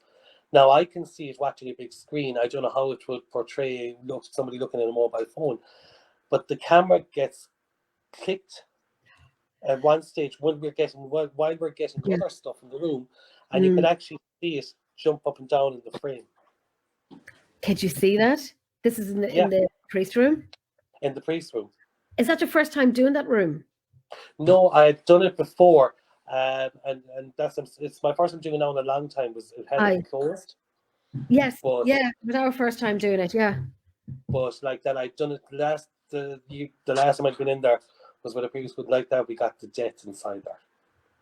Wow. But you can feel the energy in there. I have to say, when I walked into it, I actually said to Lou, and I said, I'm not too okay in here. I'm not too comfortable in this room. I think maybe because the ceilings were so high, or it was just a huge room, bedroom. And I just didn't get that okay feeling in it. I think I would have Yes. sat on my own eventually. But my sense is sometimes works, and sometimes it doesn't. And Louise has it up. Louise has it up. I have the lady singing up on the YouTube, but I didn't put it up where you can hear the footsteps and someone moving around in the room. So that's up on YouTube. So I'll get that up on the Emerald Isle page. How did I not see that, Louise? And the other thing with that room is bear in mind, did you see the clip where the cat's ball moved by us? We did, yeah. But if you listen carefully, you can actually hear like the thing off the plastic. Yeah. Yeah, I heard it. And then Leo, my son, like he claims that he felt touched at his side in the same room as well. So we're not finished going through that completely, but already it's delivered. It's delivered already, very much like yourselves, an active area. Straight away. And like I know Lou was doing the Estes method in there as well. And a few things about the UK and so on, that another team was there before and we matched up together. And I know another team has been there before and we were talking, amongst each other, in PM or in call, whatever. And I said, did you get this? And I just got this smile on video to say, and I'm like, you got this? And because they got it, but they never told anyone. And I'm like, you knew this and you didn't, because you don't want to be told. But it validated, because when I got that smile, it validated. And I'm like, did you get this? Did you get that? Did you get this? And it was just that smile that kind of gave it away, that it was validating against, because no one talked about it. Between two different teams, we never talked about it. And you see, that's what I love going in blank. And actually, I'm going to come back to another point with yourself. Right. You were saying to me about religion. There's actually, what's your thoughts of, we'll say you've got a photograph of somebody. So I'll give you the scenario. Right. We had permission and did a church that was going to be sealed. And not normally my style, don't really do them. But while the lady was there, she could feel something in the abandoned area with her. We were looking from outside in through a broken window, right? Yeah. The window wasn't even there. It's like a room. And she felt something there. We took photographs. They would say, put out your hand. Come to her hand. It blacked out her hand. It blacked out her face. It like drew the colours out of her. As she moved, she said, come with me. And it blacked out her legs, parts of her legs. So what was your thoughts on that one? She felt it was moving with her. Photographs by two different cameras, multiple pictures, and yet it seems to block out different parts of her body or draw out of her. Oh, no. That's actually up there. I actually have that. I think it's even on the YouTube. I think it's there. But something very interesting, considering you're asking about religion and about faith. I actually forgot about that one. That's the thing. We do so many, we forget. I know. Right, it's trying to keep up to date with everything that you've witnessed and all the evidence over the years. But that's amazing. Like blocking out, like physically, the spirit is manifested in front of her, and that's amazing, isn't it? But it's tying into your questions of, you were saying about religion, and as I say, like, that's not normally my cup of tea. I'm more of a casual kind of person, and I like closed environments where I feel that, we'll say, my footage I can stand over more because it's not to the elements. But that's everyone's personal choice. But on this particular occasion, it just kept drawing. You should have a look at that one. Do you have that up on your YouTube? It's actually on YouTube. Yeah, no, it's a crap. The music to it is crap because it was my early days starting out YouTube. That's my little way for the YouTube videos, and like I made it with like a Vivo or one of those apps, and I was putting the pictures together. But you could just see the different patches, like it was her feet, her hand, and it was her face and head as she moved within the area. And then I was going to say, I know before we've done shows before, myself and yourself, Nando, and you know when we talked about religion and whatnot, and Nando hates when I talk about religion. Well, yeah, there's like there's sort of barrier, like, you know, you don't cross the line in certain things with it. Like, we all know Jenny, we all love Jenny. Let's be honest, we love her, but she's a no filter person. She'll just say things as they are, when, you know, she'll just say it, and she don't. For me, I'm a bit more like, so when I know Jenny's like, oh, I've got something to say about religion, I'm a bit like this when it comes to that. Oh, yes, I need to let the dog out. And actually, you know, you've just reminded me of something there. We spoke earlier about, let's say, Wicklow Jail and actually Jack the Jailer. Oh, remind me to send you, PJ, remind me to send you pictures of Wicklow Jail, of that area, and get your thoughts, and Nando as well, and get your thoughts on pictures that was taken from that area. Because I have a guest investigator from Wicklow, and she sometimes would do an investigation. She would log in and do it online with us. So sometimes, yeah, I like that. Yeah, so because she was interested, so she would just log in. But on this occasion, we actually debated this one out, because she said I was too soft for the spirit. Because I said before that had happened, even though the ladybug was like, go down, get PJ. When I was actually calling below, and I said, do you need prayer? And she was like, if that was Jack the Jailer, her argument was, last thing he wants is a prayer. So she was, it was very much a debate between the two of us. Actually, I forgot about that till you just reminded me. We very much debated it. She was like, that I was actually coming at it wrong, too soft for a proposed different style of interview. Yeah, well, when I was down in that area, and I was like, you know, stand in front of me, stand beside me, because I had this mental barrier up saying, today's not the day, and I'm not the one. I can't see it, but I'll air punch if I have to. But today's not the one. So one of the girls said, you know, Jenny, you can't say that. And I'm like, yes, I can. And yes, I will. Well, let me show you those pictures afterwards of after I said that. And I was only looking over them last night. And I wish I had them here to put up, but I will send them to you immediately after this. And I was actually showing my friend Alan last night in the museum, and just to get your thoughts on it. But yes, when it comes, and I am Catholic, and I don't disrespect religion, but I am very questionable. I like to question, because paranormal is across the board. And so you have the Father, Son, and the Holy Spirit, and the Father, Son, and the Holy Ghost. And every time I talk about this, because I'm not going to talk about it long, because something always happens in my house, so let's not do that. But don't forget with religion, though, if you look at Archangel Michael, what was part of his prayer for all the souls, both the living and the dead, that roam the earth? Yes. So if you actually tie that back in, you know, it's interpretation. What do they say? Everybody can have an interpretation. But then, you know, on that point, and let me think about how to say this, because, you know, again, I'm not one to really go into a lot of religion, but you just touched on the point on the archangel there. So, you know, people go to church, they pray to the Holy Spirit and everything. So why do you think it's easy for them to go to church and believe in the church and the Holy Spirit there, but then they don't believe in the paranormal? Why is it so different? Yeah, that's my biggie. I think a lot of it, though, let's be fair, if you look at generations and how time has come, like if you look at the UK, it has a very different level to paranormal than we'll say Ireland has to paranormal. So I think it's just the level, like the more the generations change and grow, I think the more open they are to it. That's it, because Nando, just like you were saying about, there is one woman, and she used to, you know, she goes to the church every day, she cleans it, you know, she goes to mass every day, and so on and so on. But she didn't believe in one person doing the paranormal. She goes, oh, that's not real. And Jenny being Jenny, oh the Lord, Jenny being Jenny. And I'm like, and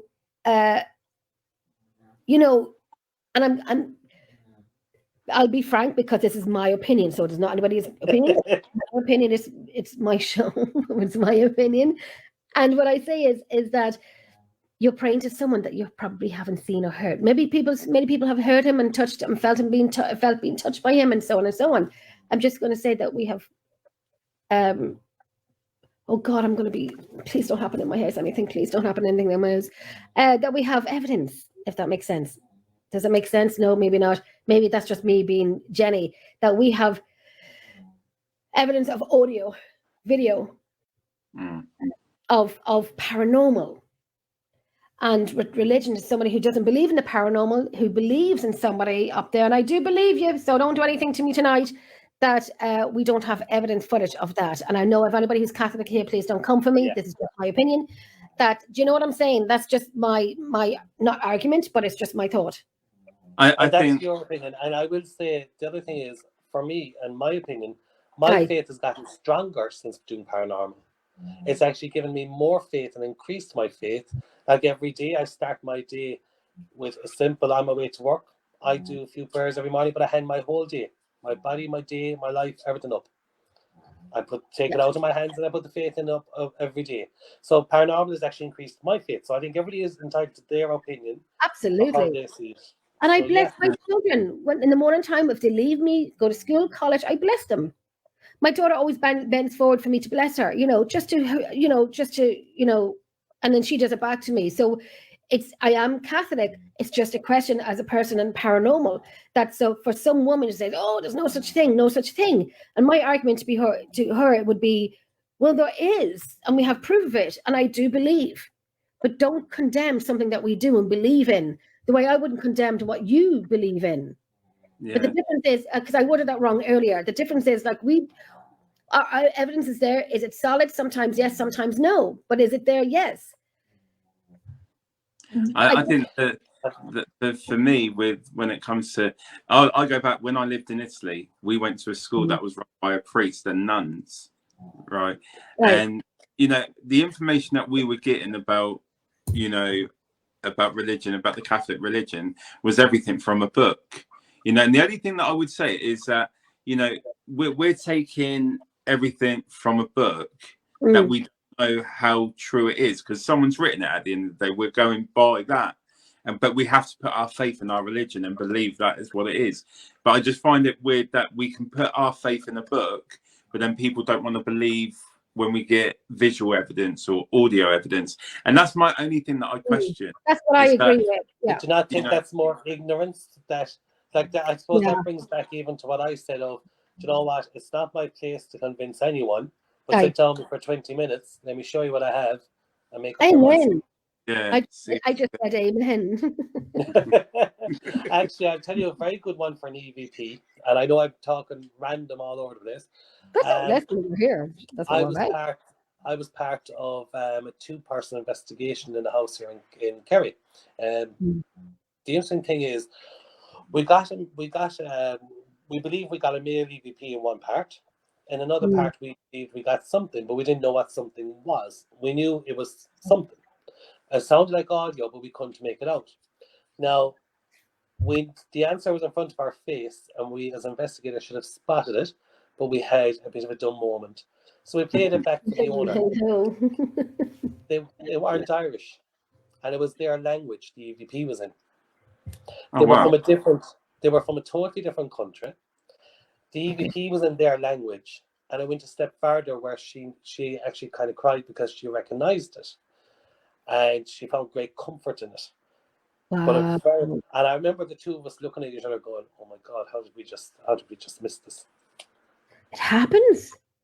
So as I say, I can barely speak English, I can barely write English.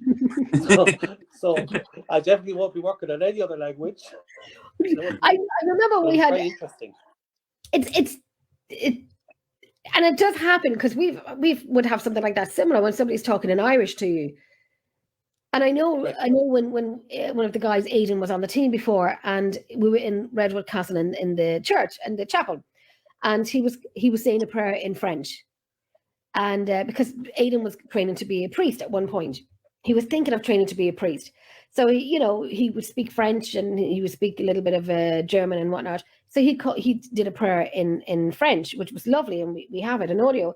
But you'll hear at the very end, Amen, and wow. It was lovely to hear. And then we said at the end, all of us said at the end of it individually, like Amen, because he's doing a prayer in the chapel. But you'll hear this Amen at the end of it, and that was comforting. And that's the thing. Like we have Veronica as well in our team. Veronica is of Polish background, Oh, So wow. on the odd investigation, we do try, because let's be fair, it's all trial and error. But Redwood Chapel, I actually had my T-shirt tucked in that one. Did you? But I felt a low energy, like a low level, as in sides. Like I felt it was a younger. So I left down with a camera facing me, one to the side. Aye. And at the time I was there, I put out my two hands. I just felt something. I was like, "Come forward, touch my hand." I said, I even said, tug my T-shirt, whatever. And it happened.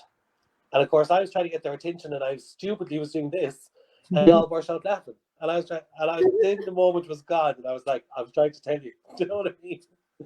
But yeah, it's interesting, the locations from everywhere around, like be it around the world or be around Ireland. The investigation is always the one part we're always trying to improve and try to get more from. Share. And it's for not, and the stuff that you get, it's oh, there's a fly around me. It's phenomenal. It's phenomenal.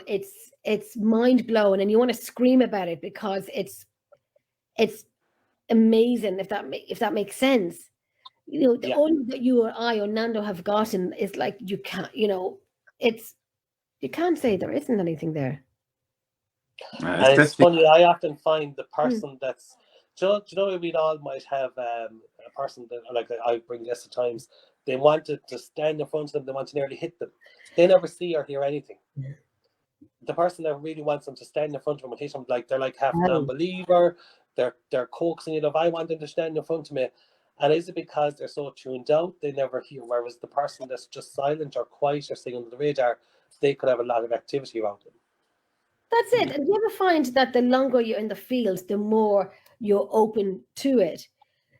Like, you feel the energy. I think there's times you went to a room.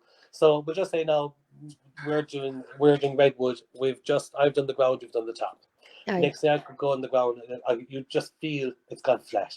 You just feel there's nothing. Whereas next round you could be upstairs, you could then come down, and next thing be like, you could feel. Like I know Eva said in the one actually where Rebecca got touched, she said it's gone very tense in here. I think, when you strip it back and you are just down to your minimum senses of ears, listening, eyes, you can change. Yeah, I think Norma saying Redwood Castle, I remember the footsteps on the stairs. Yeah. That's cool. And you do very common. Well, that's it. I think on what was the banquet floor, which would have been what we call it, the red tile floor. What do you call it? I call it the Great Hall because it's such a big Great Hall. Great Hall, yeah, because we call it the red tile floor because the tiles are red on the floor because we're just lazy like that. I find the toilets in there so. I know, like, and we look down the old toilet chute. Yes. At the side, and to learn about it, and bless Kalisa, she was giving out to me saying, "You don't need an operation on your knees, Jenny. Oh my God, you're a young one." And I said, "Kalisa, no." And she's up and down those stairs carrying bags of logs. And this woman, I'm not going to tell you what age she is because she's a lady, but she's up and down like, it's like walking on a straight floor. No problem, sir. I know. And that's quite an active room with the red tile. Like, it is. Yeah. Like we've had quite a lot there. Everything from, like, we'll say, flickering spirit light on the corner, we'll say, coming down. Do you know the design of like a soldier on the end of the chapel? And my apologies now, Nando. Have you been in Redwood? No, I haven't. I've heard a lot of stories with my apologies if I'm boring you, because of course. No. I'm enjoying it. But you had flickering spirit lights. We've had, we'll say, definite orbs. Then we'll say even the brush, we secured the brush, and for 10 hours, and Redwood, you're using that room to go through it, to go to the chapel, to go to the top. Yeah. We're continuously moving. Oh, yes. Yeah. No, never falls. I've seen that video. I seen that video with the brush. And it just goes, but the last one goes with force. We've had the REM pod in there, and actually even a good one was we did an EVP while we were setting up. Literally just had cameras rolling, Aye. And I have the silver cases, you know, like you'd hear the clipping of the Yes, metal. yeah, Yeah, the like flickering. yeah, yeah. And there's no one in the room, and you can hear the flicking on the metal. And then there's Love a voice going, "Come on." But yet Okay. we're only setting up. Oh, We hadn't even started. okay. Yeah. That's Come amazing. on, like, you know, you're getting ready, you kind of. Yeah. Yes. I was like, that's a bit presumptuous. I Come have on. to say, I find Redwood the only location I've done that wasn't, and if I can use the word malevolent, I felt comfortable in it. You know, and I don't mean malevolent in a bad way, but malevolent does mean bad. But I mean, like, I felt I would stay in that hallway, the top floor, you know, where the fire is, on my own, Yes. in the castle by myself. And I have done it where I've stayed in the castle, not stayed in it by sleeping, but someone had to put something in the car and they have to go down these flights of stairs. And I'm like, hold on for me, I'm coming with you. No, I would sit there and not be like, you know, nervous. But it's of course lights on, fire on, you have a comfortable vibe. Now, I've never got a massive amount there, but I do use do you know the Insta camera, the Instax? Which ones? Do you know the Instax cameras? I don't know them. Like the Polaroid picture comes out of them straight away. Sorry. Yes, yeah. Do you have that? So in that room at the very end, you know we have the stairs going up to us there where the bed is upstairs? Yeah. There's like a spiral stairs. Yeah. I took 2 photographs in a row, and you can actually see the stairs blocked out in one. And I actually have the picture there. So and bear in mind it's Polaroid, so it's not digital, it can't be altered. And you're supposed to be able to see through, but there's something actually blocking out the stairs there, quite black. That's amazing. And That's then cool. on another occasion, we had a ball actually wedged against the 2 steps of the stairs on the other side. yeah. And then there was a guy beside me. We were sitting down next to him. The ball was just like smacked out of the wedge onto the floor. So we've had a few bits, but that's not the most active of floors. But we've had a few bits there. It sounds amazing what you have picked up, though. You know, No. I think it doesn't matter how big or how small to pick up anything is just great. Especially when you've reviewed it and you've like sort of thought to yourself, you know, you thought about the logical stuff. You know, can we make logic to this? And when you can't, and then you've realised that you've actually caught something really that is paranormal. It doesn't matter how big or small it is; it's still amazing. It still builds that there in the story. See, like that's what I say. When you see any video or clip of mine, that's recorded playing off the telly. It's not edited. It's not anything else. You're seeing the exact recording. The only thing I've got clever with is, like, one thing we all know is our clips are so important to us. So I had a bank of clips going back a few years. Remember the old hard drives with the plug? And I foolishly never backed up that one hard drive, so I've lost a bank of previous. Whereas now I'm more clever, making sure I have everything stored. But I always keep all my investigations, so at any stage I can go, well, do you know what? If you want to listen, there's 50 hours. Do you know what I mean? Oh, please. Oh, I keep saying I'm going to send it on to other people, my audio. You know, Jenny, I'm doing nothing. If you want me to do some audio for you, you know, send it on to me. Okay, here's 3 months of 3 different locations. I'm going on holiday. I'm going camping with my dogs. And I was just like Redwood Castle. Sorry, Nando, for interrupting. Redwood Castle. We had a team. Well, there was a team from the UK that wanted to come over to Ireland because they couldn't fly over to America because of COVID and whatnot. So they contacted a friend of theirs in the UK, said, "Do you know anybody in Ireland?" I pop up because I was friends with this person. And so they went to Redwood Castle, and it was no one other than Mickey York. They went over to Redwood Castle. So I told them nothing. And why would I tell them anything? Tell me what you're getting yourself. And they came back with, I'm like, oh my bloody feck, yes. And I said, take a trip down to Lep Castle. You know, Colin, Sean will be there, you know, donation to the castle, of course, and you can have a wee look around. And we know Lep Castle, like, you know, we've been to Lep Castle, and, you know, it's an amazing location. It's one of my favorite locations. Yeah. Isn't it just, oh my God, I have audio to send you. It's crazy stuff. And they paid a donation. And we know, like, we pay for our venues, our, you know, our locations. And it's, you know, and it's well You got to go into these locations. They're well known and well worth the money. But I said to these guys, take a trip down, to Sean during the daytime. They got a wee investigation done for whatever they paid, but they still got it done compared to what we pay. And I said, you know what I'm saying, PJ? You know what I'm saying? So I said, that's the hardest part is like it's costing us. Like, to be in this field costs us all the time. We're not making money. Well, I'm not anyway. I'm non-profit. Everything it costs all the time. But we do it because this is our passion. This is what we're doing. That's it.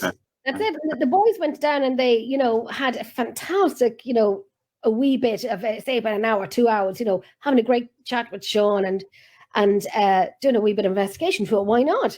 So they got 2 fantastic locations. But long story short, yes, that's what Irish, no long story is ever short.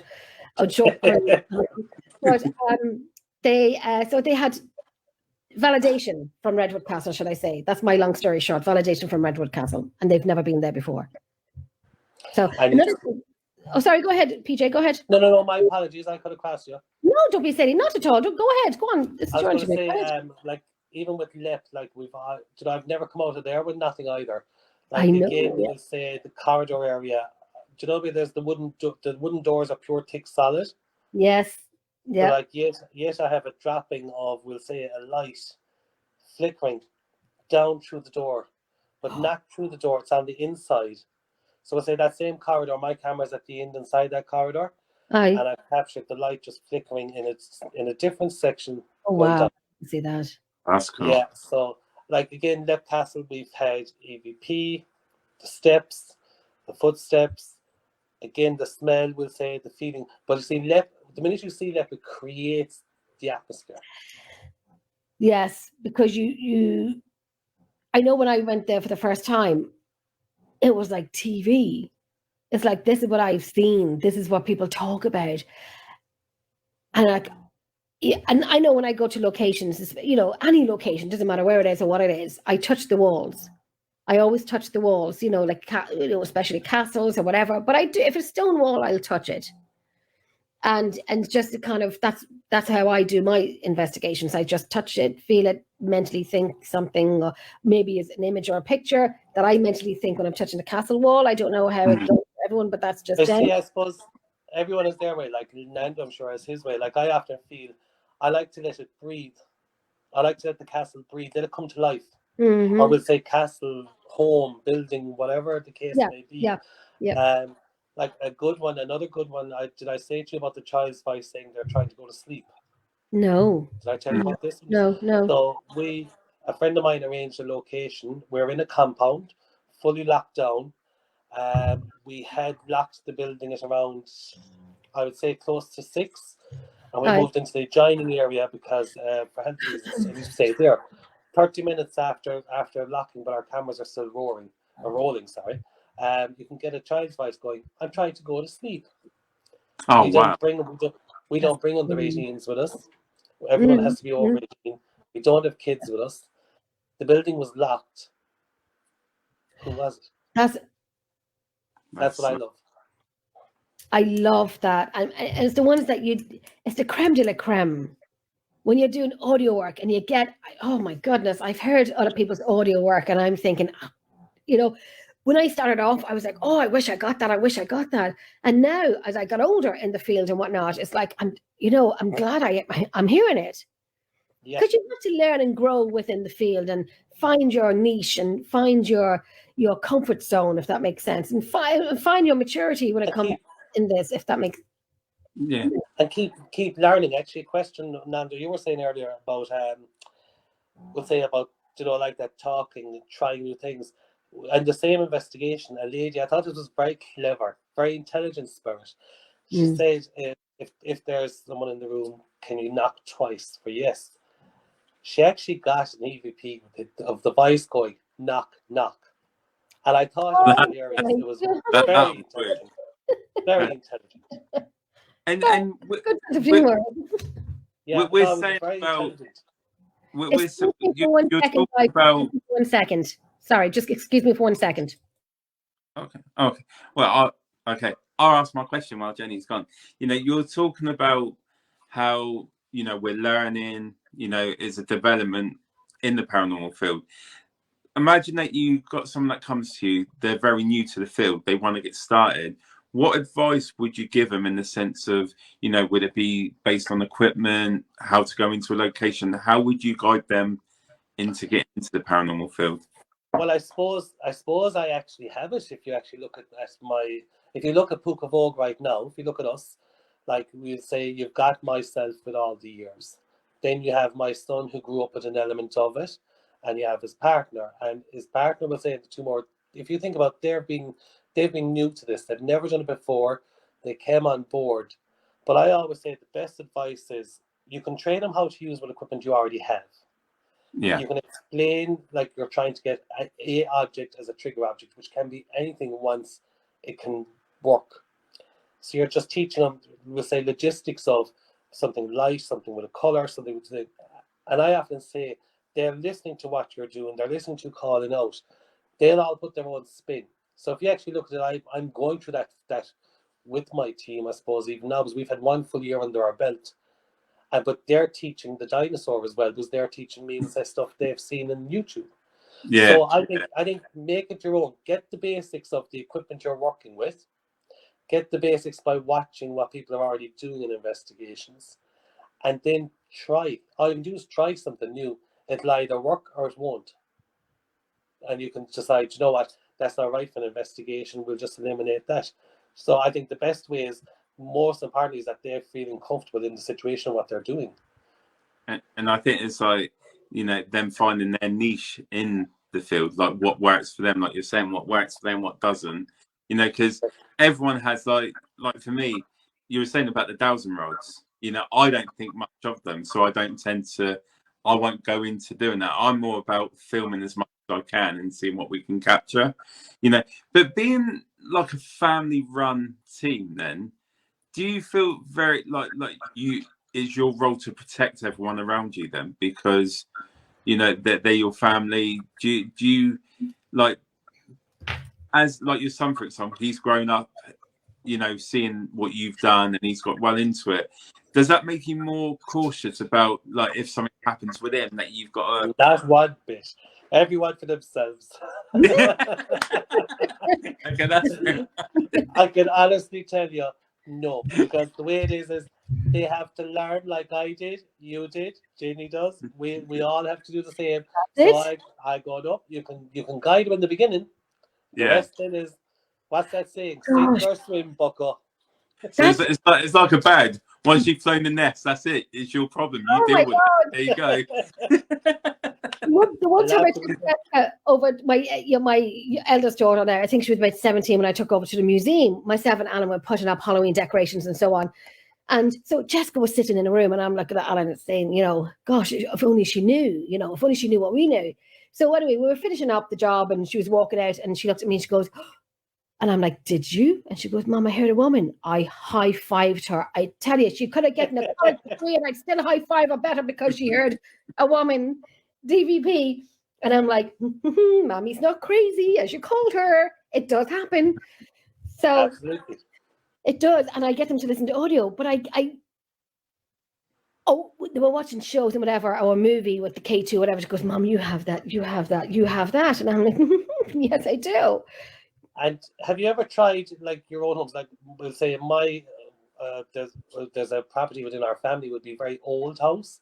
Floors are painted red. It's that old. You'll know traditional Ireland. That's a very old house. Painted red floors. I was going to paint my floors red tomorrow, but I actually would if I had the paint. On a New Year's Day, a friend of mine was staying down, so I was like, you know, we're going to stay here. What else would you do with New Year's? And you bring out the camera, bring out the K2, and away you go. So you have one male, one female in a room, and K2 is on the table. We're getting actions, but we're not getting them. It's not developing. And then I kind of go, okay, do you not want to give your name? And she's got a fag in her mouth, and you can see it on the clip that she's got a fag in her mouth. The next thing I'll hear is a male voice coming back with, okay, Francis. So now we didn't hear it at the time. She thought she heard something.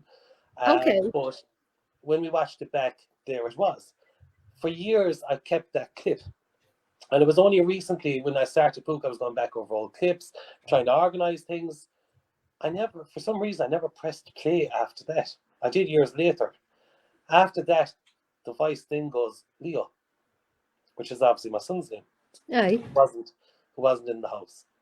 And it was interesting. And I went back to the lady that was with me that night, and I was like, you're not going to believe this. Here we go. But now the same house, friends would have been in this house down through the years, and everyone has seen like the shadows coming and going. The hallway, long ago in Irish house, the bathroom was not inside, it was outside. So the bathroom was added on. So the original porch would have been inside to the door of the sitting room. And the amount of people that see that, just a static black shadow standing at the sitting room door looking in, or just moving. And especially when it's raining, whenever there's rain, it really heightens the activity in the house. Oh, God. And that's what they say with the weather, you know, the thunder and lightning and all of that. And we've had it before when we've had really, really bad weather, and the activity was just heightened to the point that it was just, you couldn't keep up with it. I mean, I don't know that thunder and lightning, but I'll take it for an investigation. Well, the thunder is a bit of a problem with noise, but we'll take the lightning. I know. Natalie, good night, my love. Good night.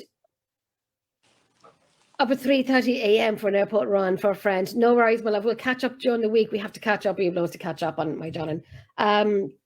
Another thing. Oh my God, guys, I just realised I've been talking and harping on for nearly 2 hours. My sincere apologies. Listen, it's been great. You know, it's been absolutely great. Like, I've enjoyed listening to your stories and everything. It's been awesome. Don't be sorry. No, I mean, that's, you know, we like to sit back and talk. That's why you're on the show, not for us to talk, for you to tell us, you know, what's happening. And I've watched your videos and I've watched your shows, and every time I go to Redwood Castle, we all have our cards there on the window, and I always see Púca Vogue, and I was like, yeah, PJ's still here. PJ's here.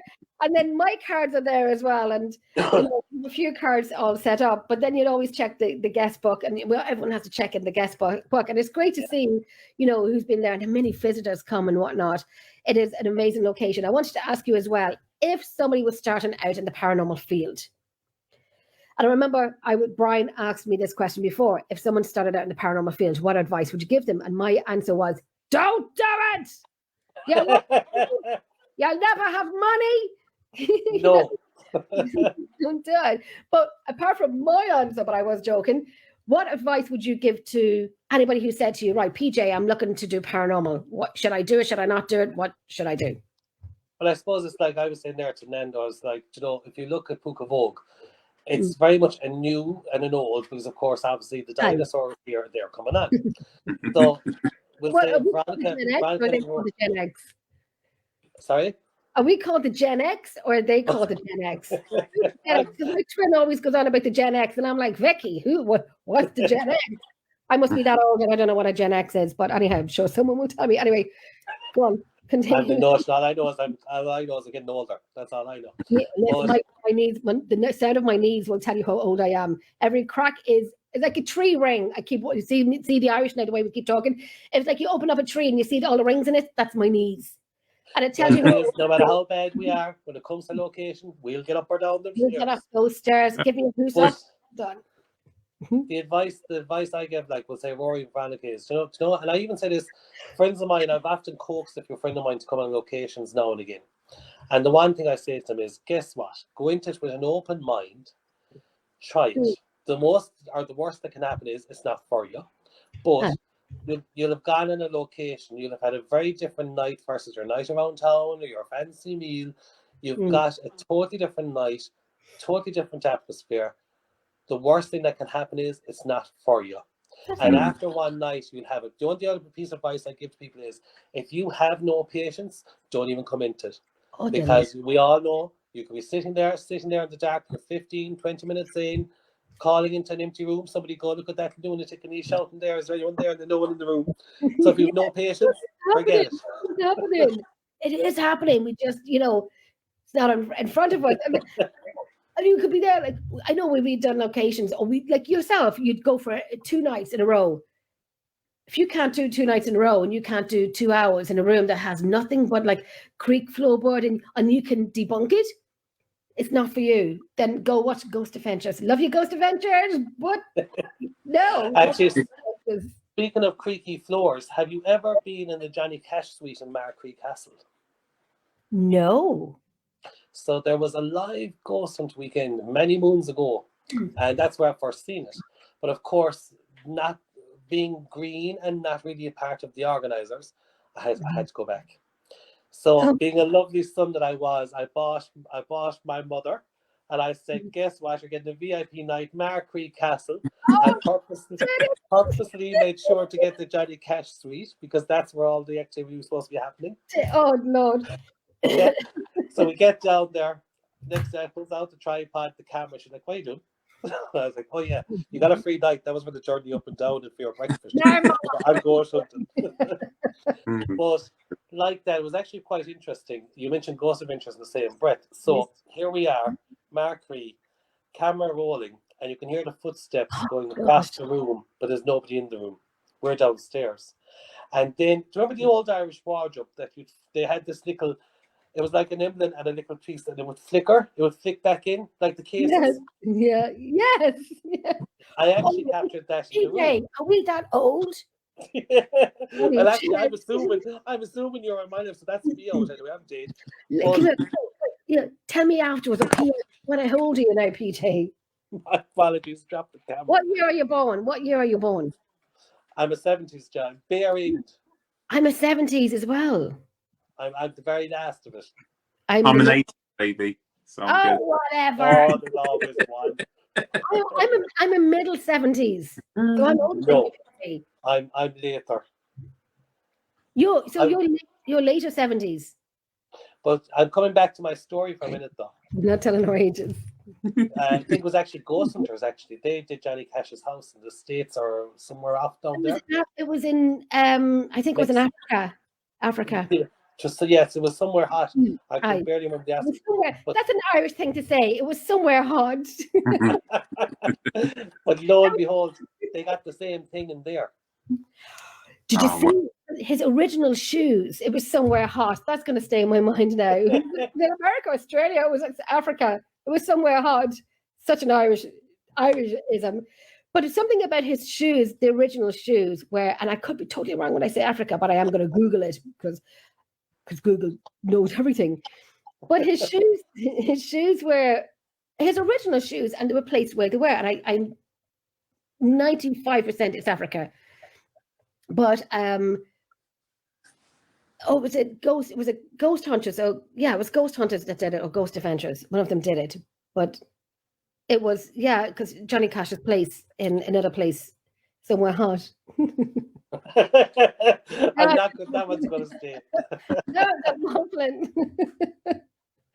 I've one or two more questions here. If you were to, this is Brian's question. Brian, I'm taking your question. What is it, Nando? Go for it. So if we was to give you a big bag of money and you could go anywhere to investigate, where would you go and why? In the world. In the world. We rubbed it off Brian Laverty. Copyright. That is a very, very good question. I suppose I would have to say probably a bucket list, Alcatraz. Oh, yes. I'm off Alcatraz. And it's got to have activity. I've never been there. I would have to go for Alcatraz. I think we need to notch Brian's question up a little bit because he gives one, and we have a lot of locations. So we're going to say your top three. So we're going to give you three options. Top three locations in the world. Money is not an object. Okay, so Alcatraz will be number one. Okay. Brian's going to rub this question off me now. Watch. I suppose looking at number two, the Texas Chainsaw Massacre house. Okay. Ooh. Oh, I've never heard someone say that one before. That's good. Loving it. We love your mind. We love your mind. It was up our road trip, Route 66. My third. Ooh. Just a minute. No pressure. No, but I know I completely. That's now it's worse than you just did that. That's just like. Tick, tick, tick. Do boom. No, I'm gone. I'm gone. I'll be blowing off and on my. You never guess I watch. See, I don't work under pressure. You never watch. Never guess I watch Countdown. What's the conundrum? There's actually the third one, is actually an Irish castle. Oh, I would love to get back to it. I would actually be Kilkee above around Kildare. I would love to have spent a week inside there. Okay. A week. Because it's so high priced that you wouldn't possibly get back in now. I had the pleasure of seeing that castle and being in that castle and investigating it before it's where it's at now. But oh my God, would I love to spend a week there. It's too big. It's a huge castle. Bear this in mind now. You've got the area where there was a disco. Now that's had 2 fires this stage. Oh gosh. And like I had on tape even activity where in the disco I've got activity from there. You had the children's wing. Now this building, the main castle had fires as well. Their whole ethos is like towards a monkey that's supposed to save the kids. Okay. But the castle is so large and there's so much there. You'd want a week. So if I had enough money to hire that for 1 week, I would live, eat and breathe that castle for a week. Is it possible that you could? If we had a bag of money. We've got leprechauns, PJ. We've got leprechauns and a pot of gold at the end of the rainbow. I mean, I'm sure we can talk to one of our leprechauns, sure to be sure.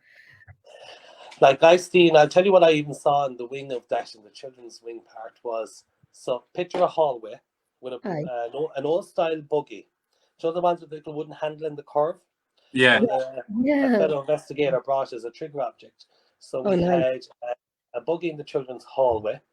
Then we had a ball placed on the window, but it was placed in a group dip so that the ball will move.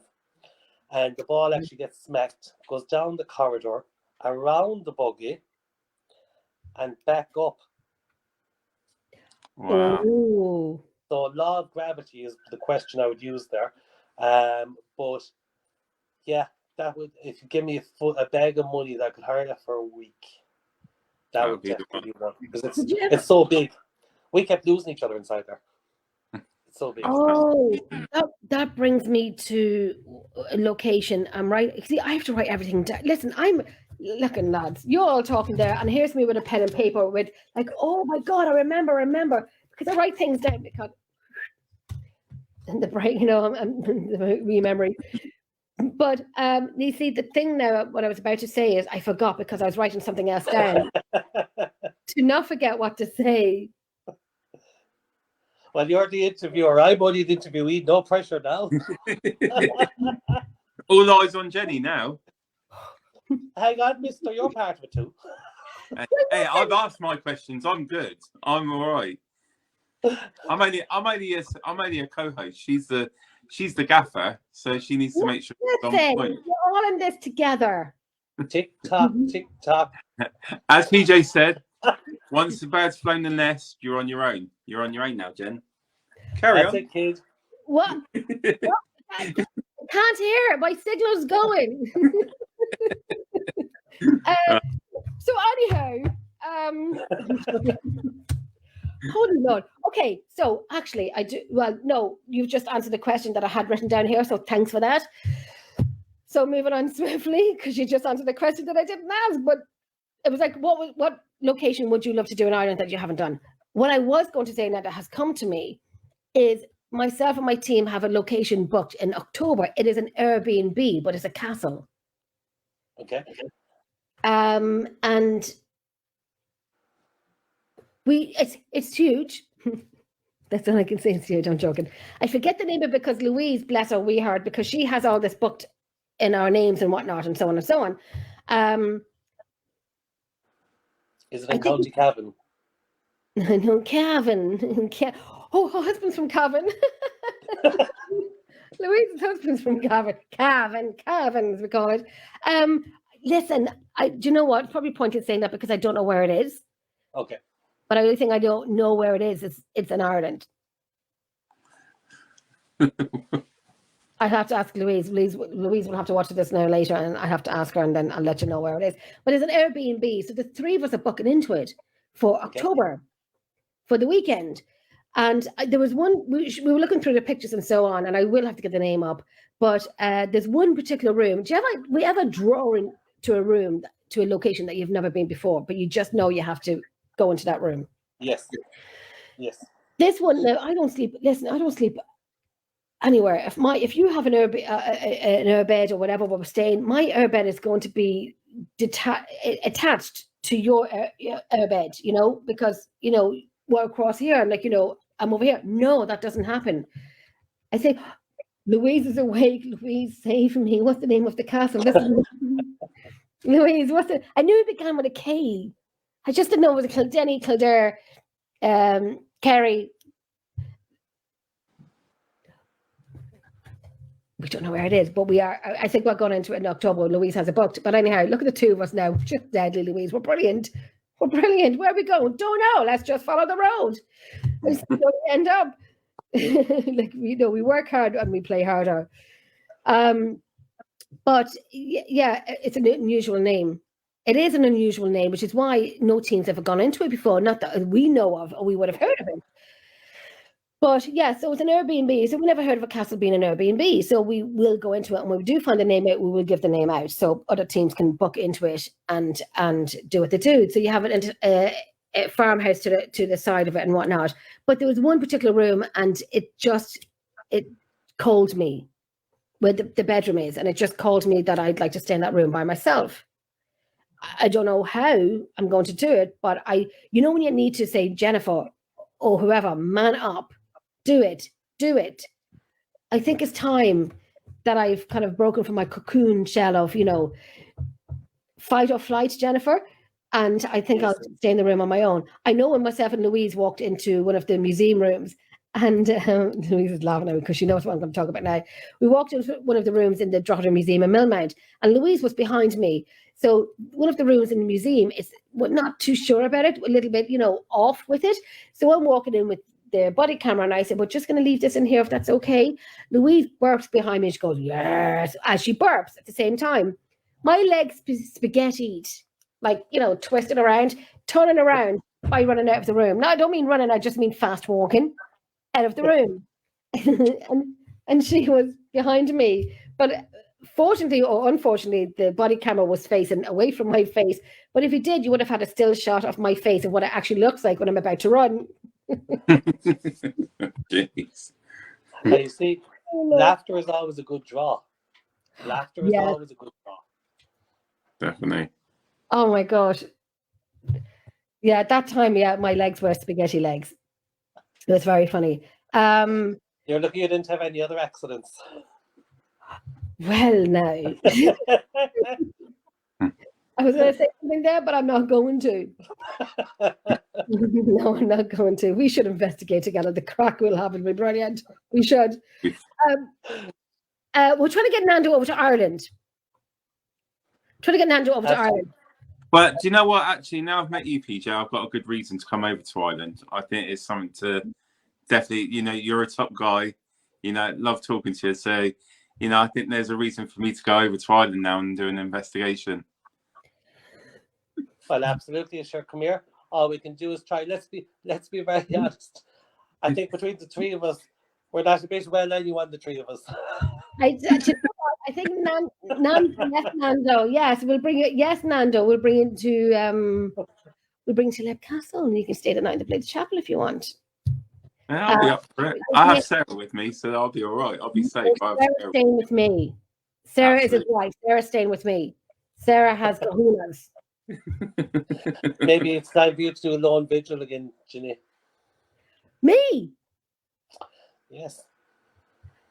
I did one time, but I was doing a live. Not really bad.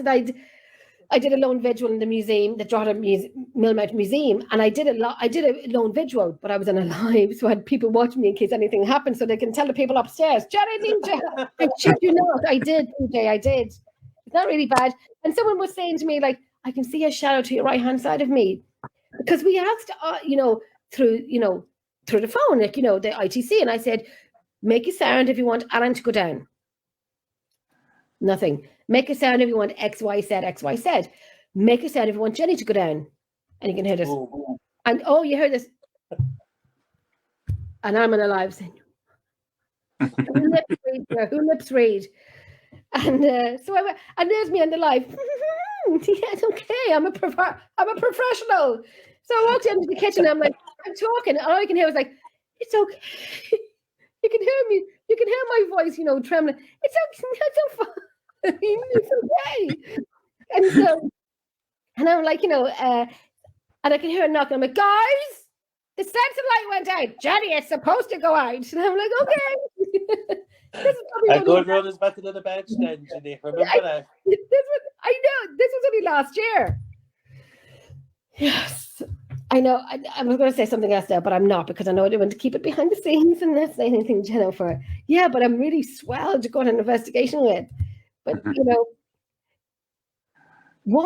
there's another question that I have, apart from talking about me and my fear of, doing loans. I was going to say loansums. That's me. What fears you the most on an investigation? What would be the one that you would say, apart from your most fearful experience, whatever, one thing that would make you crap yourself, basically? There's no other way, nicer way to say it. One thing that would just make you. I suppose it's like everything. We're there asking. We're asking for everything and anything. But the element of surprise is always going to catch you. No, but like, think about it. You're in the dark. You're away from somebody. You're not sitting on each other's laps, and you're all away. So when something happens, and you get a tug, or you can feel your t-shirt, or you get a push or a touch, no matter what it is, you're always going to have a little bit of a hop. So I think that's it. It's the element of surprise. You're never ready for it. That's. I know we went on location last week in the Athenaeum Museum, and there was me doing a live. Hey, welcome to the blah blah blah blah blah. We're in Enniscorthy in County Wicklow. And I looked over at Louise, and she goes, and I was like, what did I say? She goes, Jenny, you're in County Wexford. I was like, County Wexford? Like, I've been doing that location for 3 years, and I gave it a different county. I said County Wicklow when I was in County Wexford. So, yeah, it's live, folks. It's live, folks. And, but, you never know what you get with Jennifer. But there was one particular time on that night, and like you say, the element of surprise. And we did have an element of surprise that night. Whether it could have been the bulb blown, it's on the YouTube page, just that particular part. So Niall was asking a question, and God bless Niall, Lou's husband. When we're doing the SS method, and now you have the headphones on, or Lou has the headphones on, and everyone's asking a question. Niall asked a question the last time I was doing Estes. So I'm like, Estes, and Niall, after I watched the video back, Niall asks his first question, and I go, shut up. So Niall's been told to shut up. And then last week in the Athenaeum Museum, when we were all asking questions out, and I said, Niall, do you want to call out anything to say? So Niall goes, can you make a knock bang sound, blah, blah, blah, whatever, because we could hear knocks, and we had to, distinguish and see what we're hearing. All of a sudden, all the light in the room went out, just like a big bang. It was like, every time Niall talks, something happens. But so me and Lou watched that video time and time and time again. And let me tell you, I needed my inhaler by the 20th time of rewatching it, because if you just found it, because as you say, the element of a surprise on a live, we were an Irish team. So there was a few S's and F's put into it. It's like, oh, S, O, F. And then you can hear Lou going, sorry. And you can hear Niall coming in 10 seconds later, delayed, F. So it was good. It's live, folks. It's live. We can't edit it out because you already seen it, but it's live, folks, and that's what happens on a paranormal team. So, oh, shucks, oh, shuckers, No, really. No. There's always going to be, as we say, the big words. The big words on it, yeah. And my excuse is we're Irish, so it's part of our language. Sometimes. Oh gosh. Right, we are going on now. We could talk all night. We're only short a big bottle in the middle of the table. Listen, a few wee drams now. That I know that's Scottish, but a few wee drams, Scottish and Irish. But we could literally talk all night. I mean, you saying, Jen, I like to talk, and I'm like, okay, we got one. No, it was an absolute pleasure. It was a pleasure to you both. I really enjoyed the conversation, and I appreciate the chat with both the two of you, Jenny and Nando. It was an absolute pleasure. It's been a pleasure. It has been an absolute. Been a great chat. It has, and I'm so happy that a fantastic Irish team has been on the show, because we've had many fantastic paranormal people. But I also, like Nando has fantastic teams in the UK that we take onto the show as well. And I, you like to have your country fellow people to be on the show as well, And we're a bit of a banter, a bit of a crack, and we don't know when to. The Irish goodbye. I am so much for the Irish goodbye. No, I appreciate the chat, the support, because it is always hard. It's like the phoenix. I always say the phoenix, you're rising all the time. I have the phoenix on my arm. I have the phoenix tattoo on my arm. Yes, I love the phoenix. So I appreciate the support as well, especially for us, for the way that we've had a full year. And so I do appreciate it. And it was a great chat. I love your work. I love your videos. I love your team's work. I love your passion in the paranormal as well. And I'm delighted that you had time to do the show with us tonight. No, and thank you very much. We have very quickly here, I'm going to put them up very quickly. We have the links to go into Instagram. This is the link to go into Instagram. We have the second Instagram. Jennifer has been busy. Oh, I'm doing all this now. We have the TikTok, and we have the that's the web page to go onto as well. But anything you want to say, Púca? I suppose really the only thing to say is for anyone that is watching or is getting to know us is, look, keep following us. We hope to bring more. Absolutely, we keep sharing and posting out and supporting. Support each other. Isn't that what it's about? The community we're in. Bit of banter and like I know I've seen you working so on, and this is the first night we got talking properly, and I think, geez, we're a wee bit of banter now, so that'll be great. That's the way I say it is. Look, I suppose we hope to get better technology, work with it more, and deliver more. At the end of the day, like as you said, like it is passion. It's in the blood. Yeah. That's what we do. We do the love of it, and that's it. And we have amazing country and amazing locations and amazing countries that Absolutely. We do go to and so on. And it is a shockingly amazing country. Am I really Irish when I said that's shockingly amazing country? We just need more doors opening. That's what we need, more doors. We are Connaughton and Earl Doris as we speak. Connaughton and Doris is like knocking on the door in Irish. I remember one time, sorry, just very quickly throwing it in there, when me and Nando were doing a show, and I said, Nando, because Nando was always taking the piss out of me. And I said to Nando, I'm going to give you an Irish welcome to say when we start one of our shows, the Shadow Whispers in the Night. And I said, here's an Irish saying. It's a welcoming Irish saying when you're doing, when we're doing one of the Shadow Whispers. And I said, so say this and the Irish people will love it. He goes, Jenny, I don't trust you. What is it? And I said, no, Nando, this is like 1,000 welcomes. So I said, when we come on, Irish people, blah, blah, blah, blah, poke Mahone. He goes, Jenny, I don't trust you. And I'm like, no, trust me. It's like 1,000 welcomes. No. And I was right not to trust her because I didn't do it. I was trying to get Jenny, trusting Jenny, I can tell you from a first real proper conversation, no.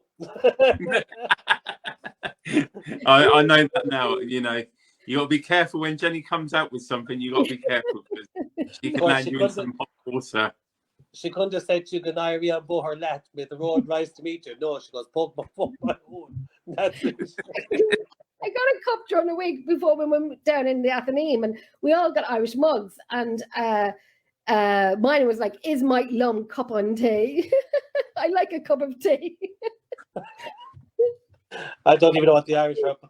My Irish is limited at the best of times. As I said tonight, I'm lucky to be able to read and write and use English. To mind anything else. No, thank you both very much again. And I You're a great star. Gaurav Mahaka.